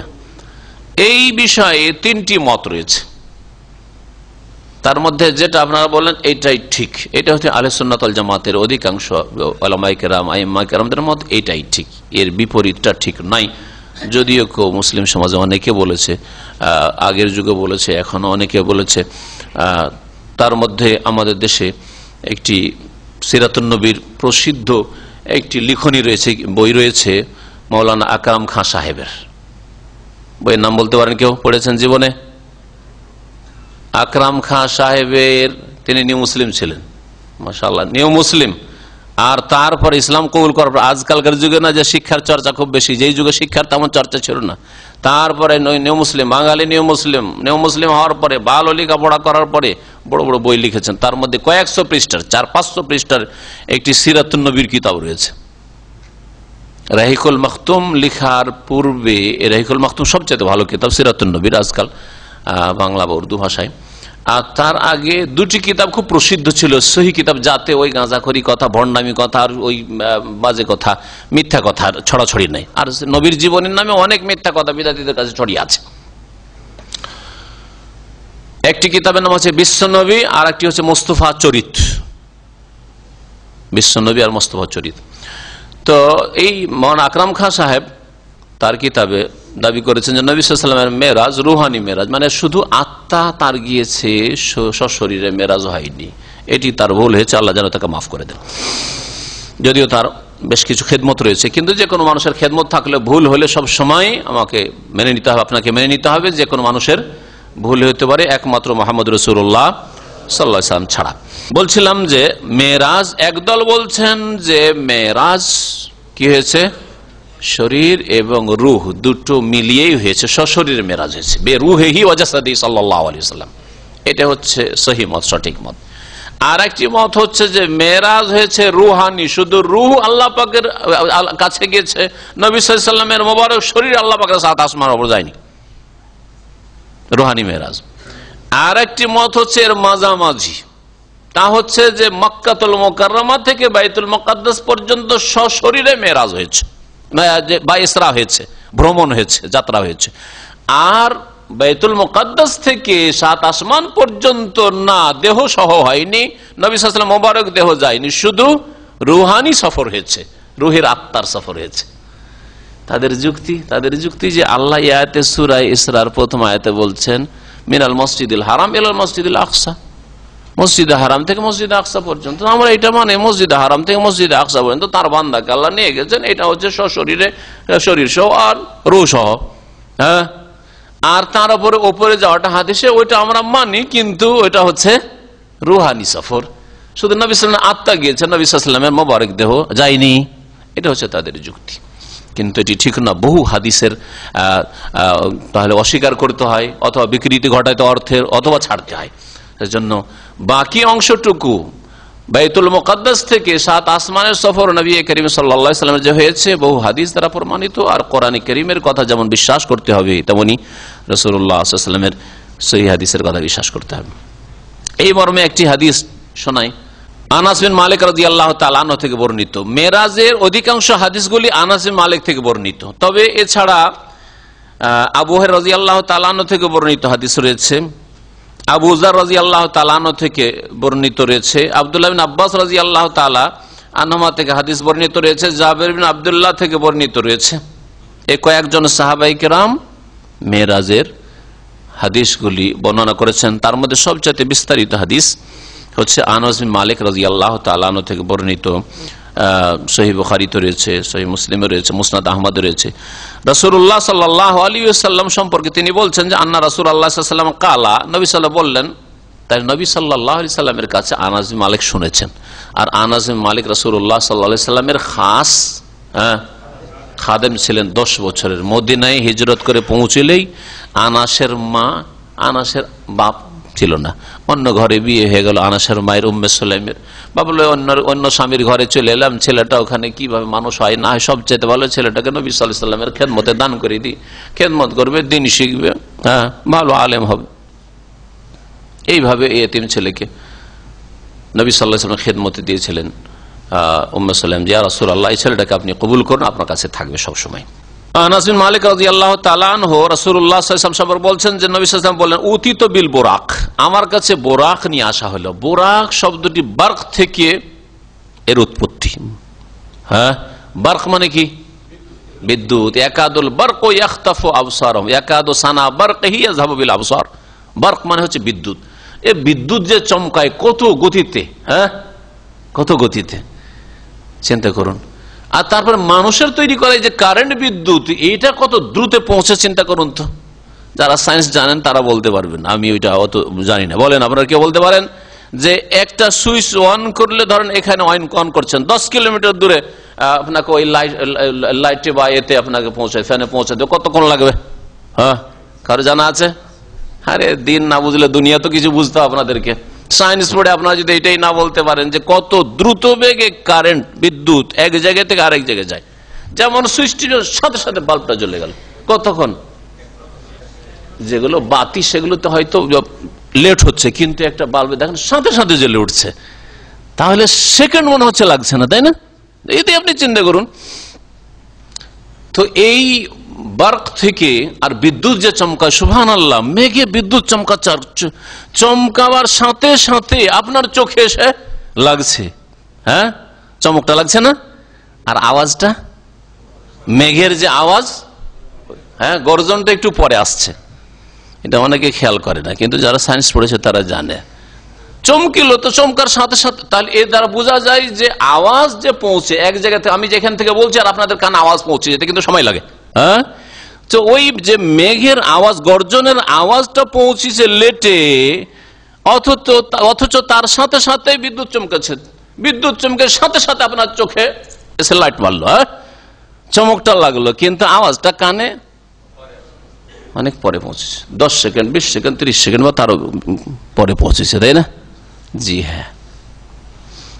এর দ্বারা বোঝা গেল যে বার্ক বিদ্যুৎ, যে সাউন্ড, মানুষের আওয়াজ পৌঁছে বা আপনার মেঘের যে গর্জন পৌঁছেছে তার চাইতে বেশি দ্রুত গতিতে পৌঁছে। তো বোরাক নিয়ে আসা হইল। আর এই বোরাক আবার মানুষের তৈরি করে না, কার তৈরি? আল্লাহ পাকের। তাহলে সেই বোরাকের যে কত যে স্পিড ছিল আল্লাহ পাকে ভালো জানে, তাই না? জি হ্যাঁ। এই বোরাকে নবী করিম সাল্লাল্লাহু আলাইহি সাল্লামকে চড়িয়ে নাও। ওয়া দাব্বাতুন, আর নবী সাল্লাল্লাহু আলাইহি ওয়াসাল্লামের কাছে যে বোরাকটা নিয়ে আসা হয়েছিল, বিদ্যুৎ গতির বোরাক, সেটা এমন একটা বাহন ছিল, পশু। দাব্বা মানে হচ্ছে পশু, এটা পশু জন্তু। আবিয়াজ, সাদা রঙের। ফৌকাল হেমার, যেটা গাধার চাইতে একটু বড়, গাধার চাইতে একটু উঁচা। ও দুনাল বাগল, আর খচ্চরের চাইতে একটু নিচু, খচ্চরের চাইতে একটু ছোট। খচ্চর বুঝেন? খচ্চরই বুঝেন না অনেকে। ঘোড়া বুঝেন না? ঘোড়ার চাইতে একটু ছোট হচ্ছে খচ্চর, আর খচ্চরের চাইতে ছোট হচ্ছে গাধা। গাধা আর খচ্চরের মাঝখানে ছিল কি? এই বোরাকটা। জি হ্যাঁ। খচ্চর কিভাবে পয়দা হয়, কি বলতে পারেন? গাধা ঘোড়ার মিলনে মাঝামাঝি পয়দা হয়ে যায়, গাধার মতো ছোট হয় না আর ঘোড়ার মতো বড় হয় না। হ্যাঁ, বুঝতে পারছেন? যেমন স্বামী স্ত্রী দুইজন, একজন লম্বা একজন একবারে খাটো, তো অনেক সময় মাঝামাঝি হয়, অনেক সময় হয়তো স্ত্রী টেনে নিয়ে চলে গেল, সময় স্বামী টেনে নিয়ে গেল, হয় না? জি হ্যাঁ। ইয়াজাও হাফের ইনদা মুনতাহা তারাফিহি, তার একটা ধাপ রাখতো, হাফের, হাফের বলা হয় পশু ধাপ, ঘোড়া বা গাধার ধাপকে বলা হয়। একটা যে পা কদম রাখতো ইনদা মুনতাহা তারাফিহি, যতদূর পর্যন্ত দৃষ্টি যেতে পারে, একটা ধাপে আপনার যতদূর খোলা মাঠে যতদূর দৃষ্টি যেতে পারে এতদূর রাখতো। ফারাকেবতুহু, তারপরে তাতে আমি চেপে গেলাম, ফাসার আবি, আমাকে নিয়ে চলতে শুরু করলো, হ্যাঁ তাতেই তো বাইতুল মাকদেস, বাইতুল মাকদেসও পড়তে পারেন, মুকাদ্দাসও পড়বেন, বাইতুল মুকাদ্দাস বা বাইতুল মাকদেস, বাইতুল মুকাদ্দাস নয়। ফারাবাতু দাব্বাতা বিল হালাকা, তারপরে সেই জন্তুটাকে বেঁধে দিলাম, তাহলে তার রশি ছিল, গলায় রশি ছিল, সেই রশিটাকে বেঁধে দিলেন একটা কড়াই, সে কলে আল্লাতি ইয়ারবিতু ফিহাল আম্বিয়া, যাতে অন্যান্য নবীরাও বাঁধতেন, তাহলে ওখানে কোনো একটা ছিল বাঁধার শেকল ছিল যেখানে বাঁধতেন বা করা ছিল। সুম্মা দাখালতু, তারপরে প্রবেশ করলাম মসজিদে, বাইতুল মুকাদ্দাস মসজিদ, ফাসাল্লাইতু ফিহা রাকাতাইন, 2 রাকাত তাহিয়াতুল মসজিদ নামাজ পড়ে রাসূলুল্লাহ সাল্লাল্লাহু আলাইহি ওয়াসাল্লাম।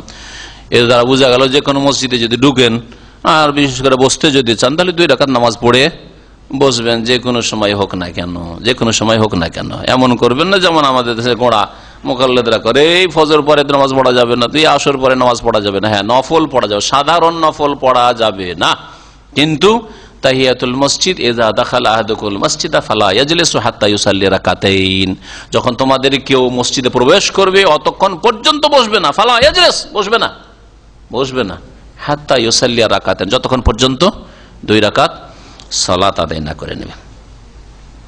ইমামের খুতবা চললো, এই মর্মে সহিহ বুখারী হাদিস রয়েছে, ইমাম খুতবা দিচ্ছেন, একজন সাহাবী ভাবছেন যে খুতবা নবী সাল্লাল্লাহু আলাইহি ওয়াসাল্লাম দিচ্ছেন, বসে গেলেন, কম দাঁড়াও, নামাজ পড়েছ? নামাজ পড়িনি ইয়া রাসূলুল্লাহ। কম দাঁড়াও, এই কথা বললেন না যে যাক আজকে বসে গেছো, আগামী তার বসবে না, এরকম করলেন না, কম দাঁড়াও, ফাসাল্লি রাকাতাইন, 2 রাকাত নামাজ পড়ো, তারপর বসো। আর দেশে যে মসজিদে নামাজ পড়া নিষেধ, এখন লাল বাতি জ্বলছে, নামাজ পড়বেন না, বিদআত না? আল্লাহ পাক হিদায়াত করেন। সুম্মা খারাজতু, তারপরে বের হলাম, নামাজ পড়ে বের হলেন। ফাতানি জিবরিল বিইনাই মিন খামরিন ওয়া ইনাই মিন লাবানিন, তারপরে জিবরাইল আলাইহিস সালাম 2টো পাত্র নিয়ে আসলেন, একটা পাত্রে মদ ছিল, শরাব, ওয়া ইনাই মিন লাবান, আরেক পাত্রে ছিল দুধ। ফাখতারতুল লাবান, নবী সাল্লাল্লাহু আলাইহি ওয়াসাল্লামকে জিবরাইল আলাইহিস সালাম বললেন, তোমার ইচ্ছা, ইখতিয়ার, চয়েস, যেটা নেবেন নাও। ফাখতারতুল লাবানা, আমি দুধকে চয়েস করলাম, পছন্দ করলাম। ফাকাল জিবরাইল আসাবতাল ফিতরা, তুমি দিন ইসলামের ফিতরাতে ইসলামে পৌঁছে গেছো। হ্যাঁ, মানুষের স্বভাবগত জন্মগত যে দিন, জন্মগত দিন হচ্ছে আল্লাহ পাকের একত্ব, তাওহীদ। জন্মগত দিন হচ্ছে আল্লাহর আদেশ নিষেধ মেনে চলবেন, কারণ আল্লাহ স্রষ্টা, এটা জন্মগত দিন মানুষের। এটা আমার ছেলেরও জন্মগত দিন, একটা হিন্দুর ছেলের মেয়েরও জন্মগত দিন, আর জন্মগত স্বভাবগত দিন ইহুদি খ্রিস্টান নাস্তিক সকল ছেলে মেয়ের। কুল্লু মাউলুদিন ইউলাদু আলা ফিতরা, নবী সাল্লাল্লাহু আলাইহি ওয়াসাল্লাম বলেছেন প্রত্যেক শিশু জন্মায় এই ফিতরাত, স্বভাবগত দিনের উপর। প্রাকৃতিক দিন মানুষের হচ্ছে যে আমি যখন সৃষ্টি, আমার স্রষ্টা আছে, আমি যখন কারো কেউ সৃষ্টি করেছেন, যিনি আমাকে সৃষ্টি করে না থেকে হ্যাঁ নিয়ে এসছেন, অস্তিত্বহীন থেকে অস্তিত্ব সম্পূর্ণ করেছেন, তখন তার আদেশ নিষেধ মানতে হবে। তার আদেশ নিষেধ বিশ্বাসের ক্ষেত্রে, আকীদার ক্ষেত্রে মানতে হবে। তার আদেশ নিষেধে অনুগত হয়ে ইবাদত বন্দেগী করতে হবে, সালাত, সিয়াম, যাকাত ইত্যাদি করতে হবে। যাই আল্লাহ বলেছেন, তিনি স্রষ্টা, তার আদেশ নিষেধ মানতে হবে। আর তার আদেশ মোতাবেক চরিত্র গঠন করতে হবে, তার আদেশ মোতাবেক মামলাত করতে হবে, রুজি রোজগার করতে হবে। কেউ ব্যবসা করছে, কেউ সুদ খাচ্ছে, কেউ ঘুষের মাধ্যমে, কেউ চুরি করে, কেউ ডাকাতি করে, এটা চলবে না। আল্লাহ পাকের আদেশ নিষেধ মেনেই রুজি রোজগার করতে হবে। এটা হচ্ছে মানুষের স্বভাবগত দিন। আর এর নাম, এর সমষ্টির নাম তো হচ্ছে দ্বীন ইসলাম। এগুলি কথা তো দ্বীন ইসলামে আছে। বিশ্বাস করবেন কি যে আল্লাহ স্রষ্টা, বিশ্বাস করতে বলেছেন। ইবাদত করবেন কেমন, যেমন ভাবে আল্লাহ পাক যে ইবাদতগুলি আল্লাহ পাক স্রষ্টা করতে বলেছেন।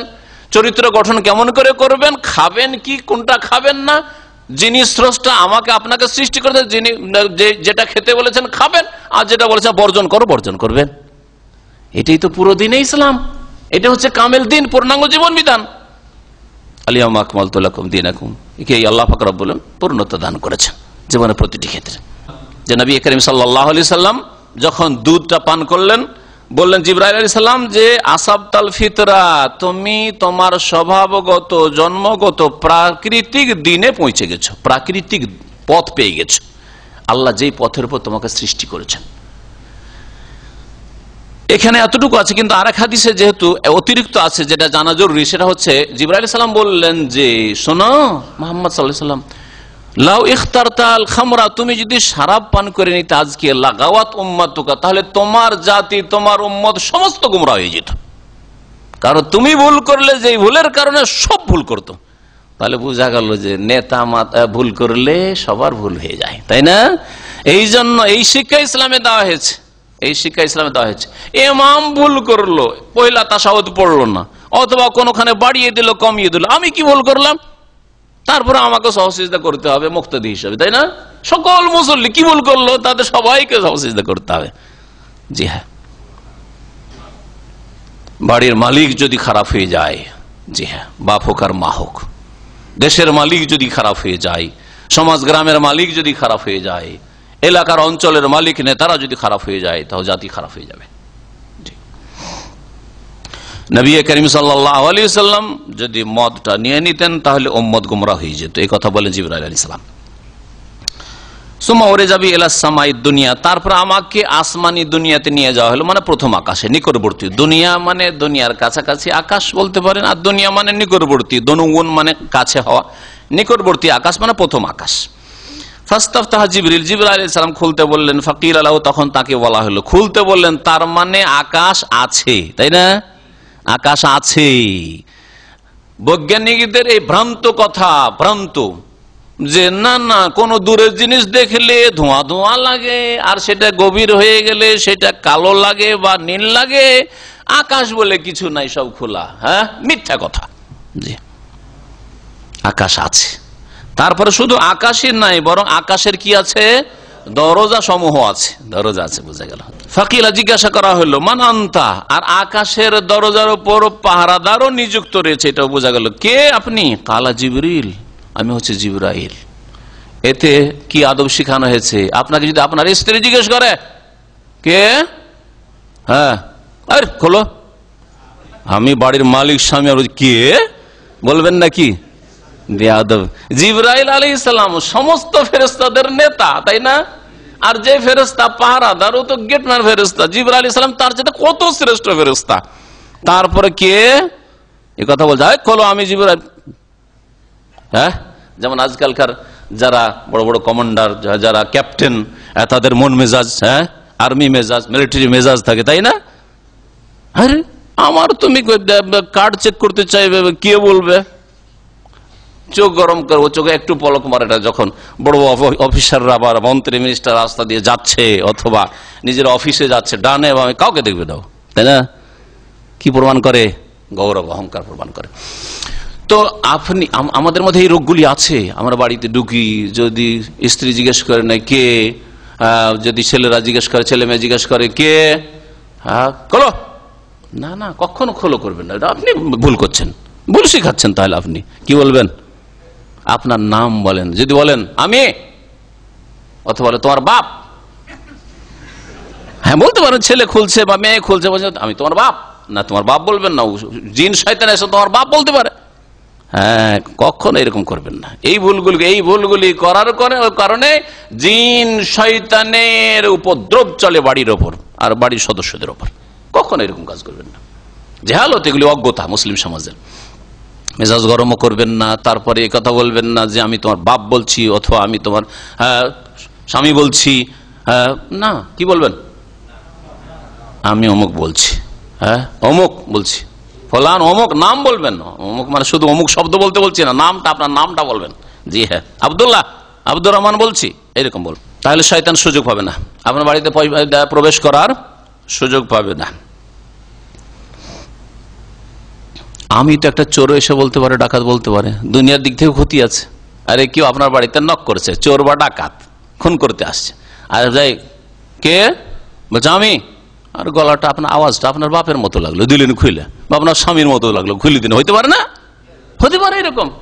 কিন্তু যখন বলবে যে আমি কে অমুক, তো আপনার স্বামীর নাম নাও জানা থাকতে পারে তার, হ্যাঁ, অথবা আপনার স্বামী আমি অমুকের আব্বা, আপনার ছেলের নাম জানা নাই, হ্যাঁ অমুকের আব্বা, নাম জরুরি না, অনেক সময় বলতে পারেন আবু আব্দুল্লাহ বলতে পারেন, আবু আব্দুর রহমান উপনাম বলতে পারেন, যাতে আপনার স্বামী আপনাকে চেনে। এক কথায় বলছেন নবী করিম সাল্লাল্লাহু আলাইহি সাল্লাম যে জিবরাইল আলাইহিস সালাম জবাবে বললেন, যখন জিজ্ঞাসা করা হলো কে আপনি, জিবরাইল, কিলা ওমাম্মাক, তাহলে আপনার সাথে কে, তাহলে বোঝা গেল যে প্রত্যেকের হ্যাঁ চেক করার শরীয়তে বিধান রয়েছে। আর আপনি বড় মানুষ, আপনি সাথে কাউকে নিয়ে যাচ্ছেন, আরে আমি আছি, আবার কেউ কাউকে জিজ্ঞেস করবেন আমার সাথে কে আছে, আমি আছি আমার সাথে আছে, তোমার জিজ্ঞেস করার কি অধিকার, এটা বলবেন না কখনো, যত বড় অফিসার হয়ে যান আর আপনি যত বড় ক্যাপ্টেন হয়ে যান। ওমাম্মা কালা মোহাম্মদ, মানে মাই মোহাম্মদ, আমার সাথে মোহাম্মদ সাল্লাল্লাহু আলাইহি সাল্লাম রয়েছেন। কিলা, শুধু তাই নয়, আরো জিজ্ঞাসা করছে পাহাদার, তার মানে আল্লাহ পাকের আদেশ নিষেধ কিভাবে পালন করে ইবাদত আদায় করছে চিন্তা করেন। হ্যাঁ, আল্লাহ পাকের নির্দেশ, যতক্ষণ তুমি কনফার্ম না হবে তোমার অনুমতি নেই যে যাকে তাকে তুমি ঢুকেই দিবে। কিলা ওয়াকাদ উরসিলা ইলাইহি, তাকে কি রাসূল করা হয়ে গেছে, তাকে কি নবী করে দেওয়া হয়েছে। ওয়াকাদ বুইসা ইলাইহি, অন্য হাদিসে রয়েছে, মানে তার কাছে কি ওহী চলে গেছে, নবী করা হয়েছে। এর দ্বারা কি বোঝা গেল, হ্যাঁ, যে ফেরেশতা গায়েব জানে না, ফেরেশতারাও যারা আসমানে পাহারা দিচ্ছে তারাও অনেকে গায়েব জানে না, যে মুহাম্মদ সাল্লাল্লাহু আলাইহি ওয়াসাল্লাম কিন্তু 40 বছর বয়সে নবী হয়ে গেছেন না, হননি, এখনো খবর রাখেন না। ফেরেশতারা যদি গায়েব না জানে, তাহলে ওলিয়া উলিয়া কি করে গায়েব জেনে নিল? হ্যাঁ, শাহজালাল আবার কি করে গায়েব জেনে নিল যে ইবনে বতুতা গিয়ে আসামের জঙ্গলে, সিলেটের ওই দিকে গিয়ে হারিয়ে গেছে। তখন ভক্তদেরকে, মুরিদানকে বলছে যাও যাও যাও, ইবনে বতুতা এসছে মরক্কো থেকে আমাদের দেশে জিয়ারাতে এসছে, আর আসার পর হারিয়ে গেছে, উঠিয়ে নিয়ে এসো। জেনেও নিল, আবার পাঠিয়ে দিল, আর বইলেও দিল, শনাক্ত করে দিল যে অমুক এলাকা আছে। লা হাওলা ওয়ালা কুওয়াতা, এগুলো শিরকি আকীদা না, শিরকি আকীদা। মানিয়া বলছি, তাদের কিতাবে আছে, তাদের বক্তব্য। বড় একজন ওয়াইজ, তার ওয়াজে এটা বয়ান করছে। আর একটা সাপ্তাহিক পত্রিকা আজকে থেকে 10 বছর আগে, আরে সহিহ আকীদার পত্রিকা দেখা দেখি নাই, সম্পাদন নেই, এমনিতে ছাপিয়ে দিয়ে বসে আছে। লা হাওলা ওয়ালা কুওয়াতা, এই ঘটনা শিরকি ঘটনা ছাপাবেন আপনি? একটু চিন্তা করবেন না, এর থেকে মানুষ, একজন জ্ঞানী মানুষ কি শিখবে? তার মানে শাহজালাল গায়েব জানে, তারপরে জানতে পারলো যে হ্যাঁ এসছে, আসার পরে হারিয়েছে ওটাও জানতে পারলো, কোন জায়গায় আছে সেটাও জানতে পারলো। লা হাওলা ওয়ালা কুওয়াতা, সব শিরকি আকীদা। ওয়াকাদ উরসিলা ইলাইহি, আর কেউ কেউ এর ব্যাখ্যা করেছেন ওয়াকাদ উরসিলা ইলাইহি মানে তাকে ডেকে পাঠানো হয়েছে, মানে আপনাকে পাঠানো হয়েছে ওকে আনার জন্য। আপনি এমনি নিয়ে আসছেন বিনা অনুমতিতে, না আল্লাহ অনুমতি দিয়েছেন যে যাও নিয়ে এসো, আসমানে নিয়ে এসো। ওয়াকাদ উরসিলা ইলাইহি বলেন কাল কাদ উরসিলা ইলাইহি, হ্যাঁ ওকে ডেকে পাঠানো হয়েছে বা তাকে রাসূল বানানো হয়েছে। ফাফতিহা লানা, তারপর আমাদের দরজা খোলা হইল, আসমানের দরজা খোলা হইল। ফায়দা আনাবি আদম, প্রথম আকাশে গিয়ে আদম আলাইহিস সালামের সাথে সাক্ষাৎ। ফারহাবা বি, আমাকে অভিনন্দন জানালেন, আহলান ও সাহলান করলেন। ওয়াদা আলী বেখাইরিন, আর আমার জন্য কল্যাণের দোয়া করলেন। অন্য হাদিসে আরো রয়েছে যে তিনি ছেলে বলে সম্বোধন করেন, মারহাবান বিল ইবনি সালেহ, হ্যাঁ ওয়াল ওয়ালাদিস সালেহ, নেক বান্দাকে মারহাবা বলছি, অভিনন্দন জানাচ্ছি। সুম্মা উরিজা বিনা ইলা সামাই সানিয়া, তারপরে আমাদেরকে নিয়ে যাওয়া হলো, চড়ানো হলো দ্বিতীয় আকাশে। ফাস্তাফতাহা জিবরিল, জিবরাইল আলাইহিস সালাম খুলতে বললেন। ফাকিল লাহু, ওইভাবে বলা হয় মান আনতা, আপনি কে? কালা জিবরিল, আমি জিবরাইল। কিলা, বলা হয় মান মাকা, আপনার সাথে কে? কালা মুহাম্মদ, মুহাম্মদ। কিলা, তখন জিজ্ঞেস করা হলো কাদ উরসিলা ইলাইহি, তাকে ডেকে পাঠানো হয়েছে বা তাকে রাসূল বানানো হয়েছে। কালা কাদ উরসিলা ইলাইহি, তাকে রাসূল বানানো হয়েছে, তাকে ডেকে পাঠানো হয়েছে। ফাফুতিহা লানা, তারপরে আমাদের দরজা খোলা হলো। ফায়জা আনা বে ইবনাইল খালাতে বে ইয়াহিয়া ওয়া ঈসা, সামনে গিয়ে দেখি যে দুইজন খালার সন্তান, খালাতো ভাই, ইয়াহিয়া আর ঈসা, ইয়াহিয়া আলাইহিস সালাম আর ঈসা আলাইহিস সালাম, তাদেরকে ইবনাইল খালা, খালার দুই ছেলে বলা হয়েছে, মানে খালাতো ভাই বলা হয়েছে। আসলে কি খালাতো ভাই ছিলেন, যেমন এই হাদিসে বাহ্যিক অর্থ এটাই বোঝায়। আর কেউ কেউ বলেছেন না, ইয়াহিয়া আর ঈসা খালাতো ভাই ছিলেন না, তাহলে কি ছিলেন?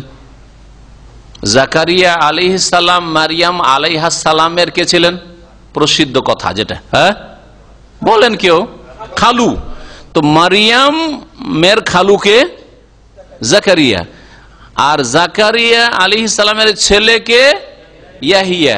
তাহলে ইয়াহিয়া কে হচ্ছেন মারিয়ামের? হ্যাঁ, মারিয়ামের খালাতো ভাই, মায়ের খালাতো ভাই। তাহলে ঈসা আলাইহিস সালামের মায়ের খালাতো ভাই, তাহলে ঈসা আলাইহিস সালামের কি হয়? মামা সম্পর্কে। আমাদের দেশীয় যেটা সম্পর্ক সেটা হচ্ছে হ্যাঁ মায়ের খালাতো ভাই মানে মামা। হ্যাঁ, তো মামা ভাগিনার সম্পর্ক অধিকাংশ মুফাসসিরগণ বলেছেন। আল্লাহু আলাম। ফারহাবা বিবি দুজন আমাকে অভিনন্দন জানায়, ওয়া দাউলি বিখাইর, আর আমার জন্য কল্যাণে দোয়া করলেন। সুম্মা উরিজাবিনা ইলা সামাই সালিসা, তৃতীয় আকাশে আমাদেরকে চড়ানো হলো। ফাস্তাফতা, খুলতে বললেন জিবরাইল আলাইহিস সালাম। ফাকিল আলাহু, বলা হলো মান আনতা, আপনি কে? কালা জিবরিল, আমি জিবরিল। আনা জিবরিল। কিলা, বলা হলো ওমান মাক, আপনার সাথে কি আছে? কালা মুহাম্মদ, মুহাম্মদ সাল্লাল্লাহু আলাইহি ওয়াসাল্লাম। কিলা, বলা হলো কাদ উরসিলা ইলাইহি, তাকে ডেকে পাঠানো হয়েছে বা তাকে রাসূল বানানো হয়ে গেছে। কালা কাদ উরসিলা ইলাইহি, হ্যাঁ তাকে রাসূল বানানো। ফাফতিহা লানা, আমাদের দরজা খোলা। ফাইজা আনাবে ইউসুফ আলাইহিস সালাম, তৃতীয় আকাশে গিয়ে দেখলেন কাকে? ইউসুফ আলাইহিস সালামকে। ওয়াইজা হুয়া কাদ উতিয়া শাতরাল হুসনে, আর দেখলাম তাকে যে তাকে অর্ধেক সৌন্দর্য দিয়ে দেওয়া হয়েছে।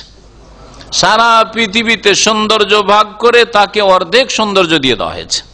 অর্ধেক বলতে তাকে অত্যন্ত সুন্দর করা হয়েছে। জি, প্রিয় নবী সাল্লাল্লাহু আলাইহি সাল্লাম ওই রকমই সুন্দর ছিলেন, যেমন তেমন সুন্দর ছিলেন না। অন্যান্য নবীদের মধ্যে যতগুলো গুণ ছিল সবগুলোই গুণের অধিকাংশ গুণগুলি নবী করিম সাল্লাল্লাহু আলাইহি সাল্লামের মধ্যে বিদ্যমান ছিল। এই একটা কথা মনে রাখবেন। এই মর্মে আমরা ছোটকালে ফার্সি পড়েছি, অনেক আমাদের দেশের বক্তা বা ফার্সি বলে, তো ওদের তরিকে অত ফার্সি বলতে চাই না, কিছু মুখস্থ থাকলো। তো ওই ফার্সি সেটাতে বলছে যে হুসনে ইউসুফ দমে ঈসা ইয়াদে বাইজাদারি আঁচে খুবা হামাদারি তু তানহাদারি। বলছে ইউসুফ আলাইহিস সালামের হুসনে ইউসুফ, ইউসুফ আলাইহিস সালামের সৌন্দর্য, আর হ্যাঁ বলেন দমে ঈসা, হ্যাঁ ঈসা আলাইহিস সালাম হুসনে ইউসুফ দমে ঈসা ইয়াদে বাইজা মুসা আলাইহিস সালামের। এই যে আম্বিয়াদের মধ্যে এক কথায় যতগুলি গুণ ছিল কিছু গণিয়ে দেওয়ার বলছে আঁচে খুব হামাদারি, সমস্ত নবীদের মধ্যে যেই খুবিগুলো ছিল, যেই গুণগুলি ছিল, বৈশিষ্ট্য ছিল, তু তানহাদারি, হে নবী মুহাম্মদ সাল্লাল্লাহু আলাইহি ওয়াসাল্লাম আপনার মধ্যে সবগুলি রয়েছে। তো নবী করিম সাল্লাল্লাহু আলাইহি ওয়াসাল্লাম, এটা কোনো দলিল নয়, ফার্সি শের দলিল হিসাবে পেশ করছি না, কিন্তু নবী করিম সাল্লাল্লাহু আলাইহি ওয়াসাল্লাম অত্যন্ত সুন্দর ছিলেন। নবী সাল্লাল্লাহু আলাইহি ওয়াসাল্লামকে চন্দ্রের মতো লাগতো, যেমন হাদিসে রয়েছে, পূর্ণিমার চাঁদের মতো লাগতো। নবী সাল্লাল্লাহু আলাইহি ওয়াসাল্লামকে সবচেয়ে বেশি মুজিজা দেওয়া হয়েছে। ঈসা আলাইহিস সালাম যেমন মুজিজা দেওয়া হয়েছে, মুসা আলাইহিস সালাম মুজিজা দেওয়া হয়েছে, তো নবী সাল্লাল্লাহু আলাইহি ওয়াসাল্লাম করছে এত বড় বড় মুজিজা দেওয়া হয়েছে। চন্দ্রকে দুটুকরো করে দেখানো হয়েছে নবীর হাতে। ফারাহা বাবি আমাকে অভিনন্দন জানালেন, ওয়াদা আলী বেখাইন কল্যাণের দোয়া করলেন। সুম্মা ওরে যাবেন আলা সামাইর রাবে, চতুর্থ আকাশে নিয়ে গেলেন। ফাস্তাফতাহ জিবরাইল আলাইহিস সালাম খুলতে বললেন, আর তারপরে ফাকিলা বলা হলো কে? জিবরাইল আলাইহিস সালাম। আমার সাথে তোমার সাথে কে? মুহাম্মদ সাল্লাল্লাহু আলাইহি ওয়াসাল্লাম। ওয়াকাদ উরসিলা ইলাইহি, হ্যাঁ ডেকে পাঠানো হয়েছে বা নবী করা হয়েছে। কালা কাদ বইসা ইলাইহি ফাফতিহা লানা, দরজা খোলা হলো। ফাইজা আনাবে ইদ্রিস, চতুর্থ আকাশে ইদ্রিস আলাইহিস সালাম। ফারাহা বাবি আমাকে অভিনন্দন জানালেন, ওয়াদা আলী বেখাইর কল্যাণের দোয়া করলেন। সুম্মা কালা ইয়াকুলু তাআলা, নবী সাল্লাল্লাহু আলাইহি ওয়াসাল্লাম আল্লাহ পাকের আয়াত সূরা মারইয়ামে রয়েছে, ওয়া রাফা'নাহু মাকানান আলিয়্যা ওয়াযকুরু ফিল কিতাবি ইদ্রিসা ইন্নাহু কানা সিদ্দিকান নাবিয়্যা ওয়া রাফা'নাহু মাকানান আলিয়্যা। ইদ্রিস আলাইহিস সালামকে আমি সুউচ্চ স্থানে উন্নীত করেছি, উঠিয়েছি। তো নবী সাল্লাল্লাহু আলাইহি ওয়াসাল্লাম বলতে চাইলেন যে চতুর্থ আকাশ মানে সুউচ্চ স্থানে তাকে আল্লাহ পাক জায়গা দিয়েছেন। এর মানে এই নয় যে ইদ্রিস আলাইহিস সালামকে ঈসা আলাইহিস সালামের মতো জীবন্ত উঠিয়ে নেওয়া হয়েছে, যেমন বিদাতীদের কিতাবে রয়েছে। আমি কিছু কিছু কথা আপনাদেরকে বলি, এইরকম কথা, কারণ আমাদের দেশের কিতাবগুলিতে ছড়িয়ে আছে যে কয়েকজন নবীকে জীবন্ত অবস্থা তারা মারা যাননি, বেঁচে আছে। আর ঈসা আলাইহিস সালামটা ঠিক, বাকিগুলো সবগুলি ভুল কথা। তারা বলে খেজের বেঁচে আছেন, তারা বলে যে ইদ্রিস আলাইহিস সালামকে জীবন্ত উঠিয়ে নেওয়া হয়েছে, চতুর্থ আকাশে জীবন্ত উঠানো হয়েছে, মিথ্যা কথা সব। এখানে উঠিয়ে নেওয়া হয়েছে মানে তার ইন্তেকালের পরে ওখানে নবী সাল্লাল্লাহু আলাইহি সাল্লাম দেখলেন তাকে চতুর্থ আকাশে। জি, আর সুউচ্চ স্থানে আল্লাহ উঠিয়েছেন দুনিয়াতে এবং আখিরাতে মর্যাদা দান করে। সুম্মা ওরে যাবেন ইলা সামাইল খামেসা, পঞ্চম আকাশে নিয়ে যাওয়া হলো। ফাস্তাফতা জিবরাইল আলাইহিস সালাম খুলতে বললেন, বলা হলো কে? জিবরিল। কিলা, বলা হলো আমাম্মা, কি আপনার সাথে? মুহাম্মদ সাল্লাল্লাহু আলাইহি ওয়াসাল্লাম, তাকে কি নবী বানানো হয়েছে? হ্যাঁ নবী রাসূল বানানো হয়েছে। কালাকাত বসে এলেই ফাফতিহা লানা, দরজা খোলে। ফাইজা নবী হারুন আলাইহিস সালামের সাথে দেখা হলো, মুসা আলাইহিস সালামের ভাই। ফারাহা বাবি আমাকে অভিনন্দন জানালেন, ওয়াদা আলী বিখাইরিন, নেক দোয়া করলেন। সুম্মা ওরে যাবেন ইলা সামাই, ষষ্ঠ আকাশে নিয়ে যাওয়া হলো। ফাইজা বলছেন যে খুলতে বলা হলো, খোলা হলো। এক কথা ওই কথাগুলি রয়েছে। তারপরে যখন খোলা হলো ফায়জানাবে মুসা আলাইহিস সালাম, মুসা আলাইহিস সালামের সাথে ষষ্ঠ আকাশে সাক্ষাৎ হলো। ফারাহাবাবি ওয়া দাআলি বিখাইরিন, অভিনন্দন জানালেন এবং আমার জন্য কল্যাণে দোয়া করলেন। সমস্ত নবীরা দোয়া করলেন। সুম্মা উরিজাবিনা ইলা সামাইস সাবিয়া, সপ্তম আকাশে নিয়ে যাওয়া হলো। ফাস্তাফতা জিবরিল, জিবরিল আলাইহিস সালাম খুলতে বললেন, খোলা হলো। সেখানে যখন খোলা হলো আর তারপরে ওইসব জিজ্ঞাসাবাদ, কে কে আপনার সাথে আছে, এসবের নবী হয়ে গেছেন তিনি। এসবের পরে ফায়জা নবী ইব্রাহিম আলাইহিস সালাম, সপ্তম আকাশে ইব্রাহিম আলাইহিস সালামের সাথে দেখা হলো। ওয়াইজা হুয়া মুসনিদুন ইলাল বাইতুল মামুর, বাইতুল মামুরে হেলান দিয়ে বসে আছেন বিরাজমান হয়ে। বাইতুল মামুরটা কোথায়? সপ্তম আকাশের ওপর ফেরেশতাদের জন্য ওই রকম মোবারক ঘর যেমন মানব জাতির জন্য মোবারক ঘর হচ্ছে বাইতুল্লাহ, কাবা ঘর। জি, কাবা ঘর। অনেক ওলামায়ে তাফসীর রেখেছেন যে 7 আসমানের উপর, কাবার উপরেই 7 আসমানের উপর এই বাইতুল মামুর রয়েছে। আল্লাহ পাক কোরআনে কারীমে বাইতুল মামুর কথা উল্লেখ করেছেন কসম করে, ওয়াল বাইতুল মামুর ওয়াস সাকফিল মারফু, সূরা তুরে রয়েছে। তারপর ওয়াইজা হুয়া ইয়াদখুলু কুল্লা ইয়াউমিন ৭০,০০০ মালাক, বলছেন প্রতিদিন ৭০,০০০ ফেরেশতা এই বাইতুল মামুর মোবারক ঘরে প্রবেশ করেন ইবাদতের জন্য, নামাজ পড়ার জন্য। সুম্মা লা ইয়াউদুনা ইলাইহি, এত সংখ্যায় ফেরেশতা রয়েছে, বিপুল সংখ্যায়, যে কিয়ামত পর্যন্ত।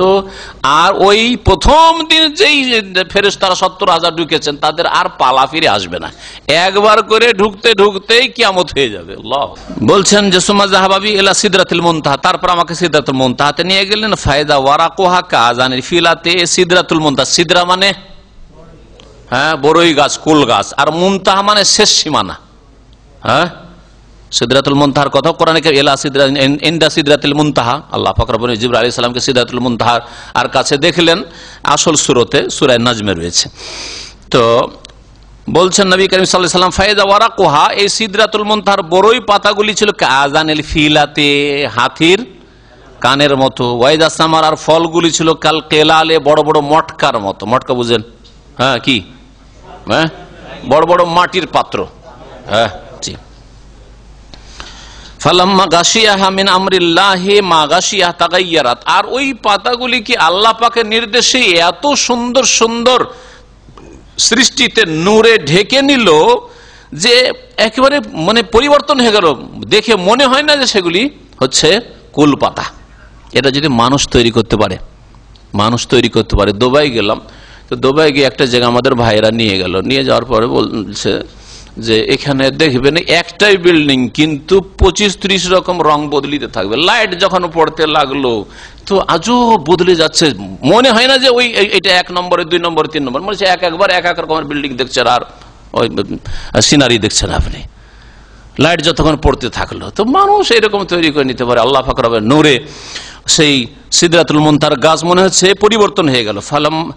বলছেন ফামা আহাদু মিন খালকিল্লাহি তাআলা ইয়াস্তাতিউ আন ইয়াসিফাহা মিন হুসনিহা, এই সিদরাতুল মুনতাহার দৃশ্য এত সুন্দর, এত চমৎকার যে আল্লাহর কোন মাখলুক তার বিবরণ দিতে পারবে না, তার বিবরণ পেশ করতে পারবে না। কালাফা আল্লাহু ইলাইহি মা আল্লাহ পাকের যা ওহী করার কথা বলার, আল্লাহ পাক কথা বললেন নবী করিম সাল্লাল্লাহু আলাইহি ওয়াসাল্লামের সাথে। ওয়াকাদ ফারাজা আলাইয়া ফি কুল্লি ইয়াউমিন ওয়া লাইলা 50 সালাতান, 50 ওয়াক্ত সালাত প্রতিদিন রাতে ফরজ করা হলো আমার। ফানাজাল, তো নেমে আসলাম। হাত্তা ইনতাহাইতু ইলা মুসা, মুসা আলাইহিস সালামের কাছে আসলাম। কালা ফামা ফারাজা রাব্বুকা আলা উম্মাতিকা, হ্যাঁ মুহাম্মদ সাল্লাল্লাহু আলাইহি ওয়াসাল্লাম আপনার উম্মতের উপর আল্লাহ পাক কি ফরজ করলেন?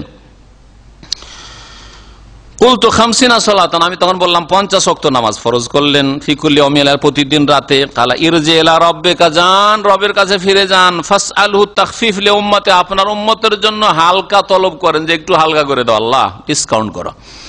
ফাইন্না উম্মাতাকা লা তুতিকু যালিকা, তোমার উম্মত এই 50 ওয়াক্ত কখনো নামাজ পড়তে পারবে না।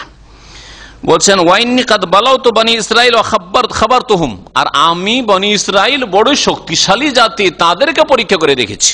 তারা পারে নেই, তোমার উম্মত পারবে? দুর্বল, 60 বছর 50 বছর বাঁচবে, দুর্বল 3.5 হাতের মানুষ। আমার জাতি কত উঁচা উঁচা হইতো, আর কত শক্তিশালী, 500 400 600 বছর বাঁচত, তারা পারে নাই। কালা ফারাজাতু ইলা রব্বি, রবের কাছে ফিরে গেলাম। ফাকুলতু, আমি বললাম এই রব্বি, হে আমার রব, এই হারফে নেদা, খাফফিফ আন উম্মতি, আমার উম্মতে একটু হালকা করে দেন। ফাহাত্তানি খামসান, 5 কমিয়ে দিলেন। ফানাজাল, তো কোন কোন হাদিসে যে 10 রয়েছে সেটাতে শর্ট সংক্ষেপ করে দিয়েছে, 5 করে কমানো হয়েছে, কারণ এক হাদিস আর এক হাদিসের ব্যাখ্যা করে। ফানাজাল, তো নেমে আসলাম, হাত্তা ইনতাহাইতু ইলা মুসা, মুসা আলাইহিস সালামের কাছে পৌঁছলাম। কালা মা ফাআলতা, কি করলেন? ফাকুলতু, আমি বললাম, কাদ হাত্তানি খামসান, 5 কমিয়ে দেওয়া হয়েছে, 45 রাকাত।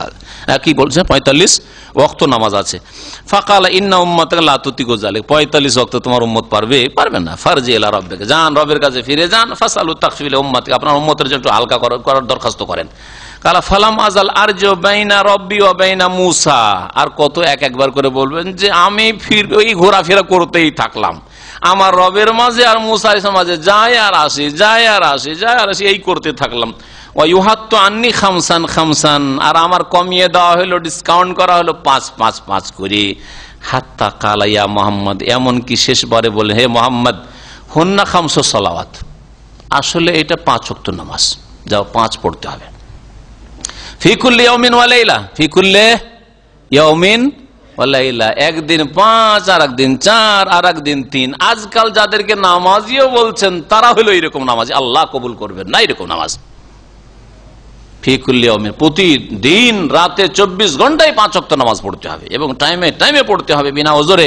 টাইমের বাইরে পড়লেও আল্লাহ কবুল করবেন না। বেকুল্লি সালাতিন আশার, আর এক ওয়াক্ত নামাজে 10 গুণ আমি দেব। ফাতিলকা খামসুনা সালাতান, সুতরাং এই 5 পড়লে 5 10 কি হয়ে যাবে? 50 ওয়াক্ত নামাজের সওয়াব হয়ে যাবে। মান হাম্মা বিহাসানাতিন, আর যে নেকির ইচ্ছা করবে, ফালাম ইয়ামালহা, আর সে নেকির ইচ্ছা করার পরে সেটা করতে পারলো না, নেকির ইচ্ছা করলেন তারপরে করতে পারলেন না। একটা লোক তাহাজ্জুদ পড়ার ইচ্ছা করলো, তারপরে তাহাজ্জুদটা পড়লো না, নেকি পাবে নাকি? শোয়ার সময় রাত 10টার সময় নিয়ত করেছিল যে তাহাজ্জুদ পড়বো, তারপরে যখন ঘুমটা ভাঙলো রাত 2টার সময়, তখন বলছে পড়লো না, তার নেকি পাবে? নেকি পাবে না। তো ফালাম ইয়ামালহা মানে সে নেকিটা করতে পারলো না। ইচ্ছা ছিল উঠবো, কিন্তু জাগতে পারলো না, ফজর হয়ে গেল, তাহলে কি হবে? কোতেবাত লাহু হাসানা, তার 1 নেকি লিখা হবে, মানে 1 লিখি লিখা হবে। ফাইন আমেলাহা, আর যদি সেটা করে নিতে পারে, কোতেবাত আশারা, 10 গুণ লিখা হবে। ওমান হাম্মা বিসাইয়্যা, আর যে ব্যক্তি গুনার ইচ্ছা করে, ফালাম ইয়ামালহা, তারপরে সেই গুনাহটি করলো না, করতে পারলো না। হ্যাঁ, ভালো করে, গুনার ইচ্ছা করলো, গুনার ইচ্ছা করার পরে গুনাহটি করলো না, করতে পারলো না?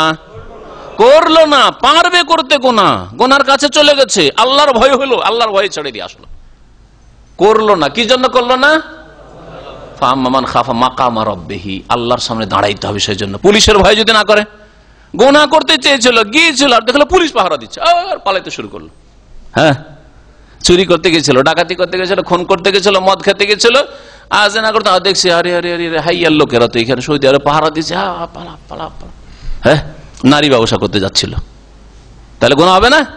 গুনাহ হবে। সে করলো না, কার ভয়ে? মানুষের ভয়ে না, আল্লাহর ভয়ে করলো না। আল্লাহ তোমাকে ভয় করি, গুনার ইচ্ছা করেছিলাম কিন্তু করলাম না, ফিল্ম দেখতে চেয়েছিলাম দেখলাম না, ইন্টারনেটে খারাপ সাইটটা খুলতে চেয়েছিলাম করলাম না, খুলতে পারতাম আমি, করলাম না, তাহলে কি হবে? জি হ্যাঁ, বলছেন যে ওমান হাম্মা বিসাইয়্যা, যদি গুনার ইচ্ছা করে, আর গুনার ইচ্ছা করার পরে গুনাহ যদি না করে, আল্লাহর ভয়ে ছেড়ে দিলাম তুকতাব শাইআন, তাহলে গুনাহ লিখা হবে না, গুনাহ লিখা হবে না। কিন্তু গুনার ইচ্ছা করে গেল, আর তারপরে করতে সক্ষম হলো না, যে কোনো কারণে করতে সক্ষম হলো না, যে কোনো এমন কারণ হয়ে গেল যে না দেখে নিল কেউ, পারা যাবে না, আরে সব জেগে গেছে, বাড়ির লোক সব জেগে আছে, আর চুরি করা যাবে না, আজকে ফিরে চল, তাহলে গুনাহ লিখা হবে না? গুনাহ লিখা হবে। ফাইন আমেলা, আর গুনাহ যদি করে নাই, কোতিবাত সাইয়্যাতান ওয়াহিদা, গুনাহ করলেও গুনাহকে 10 গুণ আল্লাহ করেন না, 1 গুণই রাখেন। ফানাজালতু হাত্তা ইনতাহাইতু ইলা মুসা, ফিরে আসলাম আর মুসা আলাইহিস সালামের কাছে পৌঁছলাম। ফাখবারতু, তাকে বললাম, ফাকালা ইরজি ইলা রাব্বিকা, যাও মুহাম্মদ সাল্লাল্লাহু আলাইহি ওয়াসাল্লাম ফিরে যাও, ফাসআলু তাকফিল উম্মতি, 5 ওয়াক্ত চলবে না, তোমার উম্মত 5 ওয়াক্ত চালাবে না, যাও ফিরে যাও, আরো হালকা করতে বলো। ফাইনা উম্মাতাকা লা তুতিকু যালিকা, তোমার উম্মত এটা করতে পারবে না। ফাকালা রাসূলুল্লাহ সাল্লাল্লাহু আলাইহি ওয়াসাল্লাম, রাসূলুল্লাহ সাল্লাল্লাহু আলাইহি ওয়াসাল্লাম বললেন, ফাকুলতু, আমি বললাম মুসা আলাইহিস সালাম, লাকাদ রাজাতু ইলা রাব্বি হাত্তা ইস্তাহিয়াইতু, এতবার ফিরে গেলাম আমার রবের কাছে, আমাকে লজ্জা পেয়ে গেছে, আর আমি যেতে পারবো না। হাত্তা ইস্তাহিয়াইতু, আমাকে লজ্জা হয়ে গেছে, কত ফিরবো, এত কি আর নির্লজ্জ হওয়া যায় এই অবাঞ্ছিত উম্মতের জন্য, যে 5 পারবে না, আরো কমিয়ে নিয়ে আসো, আর পারবো না আমি, গেলেন না। মুসা আলাইহিস সালাম সত্য কথাই বলেছিলেন, তাই না? মুসা আলাইহিস সালাম আজকালকার যুগের লোকদের জন্য বলেছেন, সাহাবাই কেরামরা, তাবেঈনরা, তাবা তাবিরা, সেই যুগে কোনো বেনামাজি হতো না। মদখোর থাকতে পারে, চোর থাকতে পারে, জেনা হয়ে যেতে পারে, কিন্তু বেনামাজি মুসলিম হয় এই ধারণা স্বর্ণ যুগে কোন যুগে ছিল না। বেনামাজি হওয়া এই উম্মতের বালা মুসিবত আজকের যুগে। আল্লাহ পাক এই ফিতনা থেকে বাঁচে। এটা সবচেয়ে বড় ফিতনা, ইমানের ফিতনা, সবচেয়ে বড় ফিতনা। যে ব্যক্তি নামাজ না পড়ে, এক ওয়াক্ত নামাজ ছাড়ে, সেই ব্যক্তি তার ইমানকে নিজেই নষ্ট করে। আল্লাহ পাক যেন হেদায়েত দান করে আমার জাতিকে। রাওয়াহু মুসলিম বিহাযা সিয়াক, এই হাদিস সহিহ মুসলিমও রয়েছে। তো এই সম্পর্কে আরো বেশ কিছু হাদিস রয়েছে, সময় শেষ হয়ে যায়। মেরাজের এই হাদিসটা আপনাদের সামনে পেশ করলাম।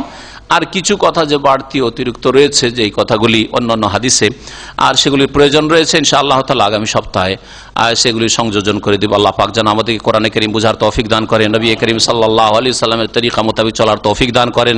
5 ওয়াক্ত নামাজের তোহফা হাদিয়া যে আল্লাহর পক্ষ থেকে রাসূলুল্লাহ সাল্লাল্লাহু আলাইহি ওয়াসাল্লাম নিয়ে এসেছেন মেরাজে, আল্লাহ পাক তার হেফাজতের জন্য তৌফিক দান করেন। আল্লাহ পাক রব্বুল আমাদের সকলকে জান্নাতুল ফিরদৌস যেন দান করেন, আমাদের বালা মুসিবত যেন দূর করে দেন। যেসব ভাই বোনেরা অসুস্থ রয়েছেন, মুমিন মুমিনাত, আল্লাহ তাদেরকে শেফা যেন দান করেন। বিশেষ করে যারা এখানে হাজির হয়েছেন এবং তাদের আত্মীয় স্বজনরা, আর যারা অনলাইনে আমাদের আলোচনা শুনলেন ভাই বোনেরা, আল্লাহ পাক তাদেরকে যেন সুস্থ রাখেন, হেফাজতে রাখেন, দুনিয়ার ফিতনা থেকে আল্লাহ পাক হেফাজতে রাখেন। 5 ওয়াক্ত নামাজ কায়েম করার জন্য তৌফিক দান করেন। আল্লাহ আমাদের সকলকে জান্নাতুল ফিরদৌস যেন দান করেন। সমস্ত বালা মুসিবত থেকে আল্লাহ পাক যেন আমাদেরকে দূরে রাখেন। সুবহান রাব্বিকা রাব্বিল ইজ্জাতি আম্মা ইয়াসিফুন ওয়া সালামুন আলাল মুরসালিন ওয়ালহামদুলিল্লাহি রাব্বিল আলামিন। একটা প্রশ্ন এসছে আমাদের কাছে, নাম না ধরে সাধারণভাবে বলি, কোন মানুষ সম্পর্কে যদি জানা থাকে আপনার যে সে শিরকের অবস্থায় মারা যায়নি, সে ইমানের অবস্থায় মারা গেছে, তাহলে তার জন্য মাগফিরাতের দোয়া করতে পারবেন। যতদিন বেঁচে ছিল কাফের মুশরিক ইহুদি হইলেও তার জন্য হেদায়েতের দোয়া করতে পারেন। হেদায়েতের দোয়া করবেন, আল্লাহ তাকে তওবার তৌফিক দাও, হেদায়েতের তৌফিক দাও, জান্নাতের রাস্তায় লাগিয়ে দাও। কিন্তু কোন মানুষ মারা গেলে যদি শিরক কুফরের উপর মারা যায়, শিরকি আকীদার উপর, তার জন্য রহমতের দোয়া করা জায়েজ নয়। বদদোয়া করাও জরুরি না আপনার জন্য, আপনি চুপ থাকেন, নীরব থাকেন, এতটাই যথেষ্ট। আর যদি জানা থাকে যে সে ইসলামের অবস্থায় মারা গেছে, শিরকি আকীদা ছিল না, শিরকের প্রচার প্রসার করে নাই, তাহলে আপনি দোয়া করতে পারেন। যে কোনো মুসলিম ভাই ফাসেক গুনাহগার হলেও তাদের জন্য দোয়া করতে পারেন। কিন্তু শিরকি আকীদাওয়ালা যদি হয়, তাহলে মুশরিকের জন্য দোয়া করা জায়েজ নয়। সূরা তাওবায় আয়াত রয়েছে, মা কানা লিন নবী ওয়াল্লাযিনা আমানু আইয়াস্তাগফিরু লিল মুশরিকিনা ওয়ালাউ কানু উলি কুরবা মিন বাদি মা তাবায়্যানা লাহুম আন্নাহুম আসহাবুল জাহিম। নবীর জন্য জায়েজ নয়, আর মুমিন মুসলিমের জন্য জায়েজ নয় আইয়াস্তাগফিরু লিল মুশরিকিন, যে মুশরিকের জন্য, বহুত্ববাদীর জন্য ইস্তেগফার করে, আল্লাহ তুমি মাফ করে দাও, তাকে জান্নাত দাও, রাহিমাহুল্লাহ, গাফারাল্লাহু, আল্লাহ মাফ করুক, মারহুম, এই কথা বলা জায়েজ নয়। মিন বাদি মা তাবায়্যানা, যখন স্পষ্ট হয়ে গেল যে শিরকি আকীদার মারা গেছে, আন্নাহুম আসহাবুল জাহিম, সে জাহান্নামের রাস্তায় ছিল। আল্লাহ পাক যেন হক কথা বুঝার তৌফিক দান করেন। আল্লাহ পাক রব্বুল আলামিন যেন আমাদেরকে হেদায়েতের পথে রাখেন।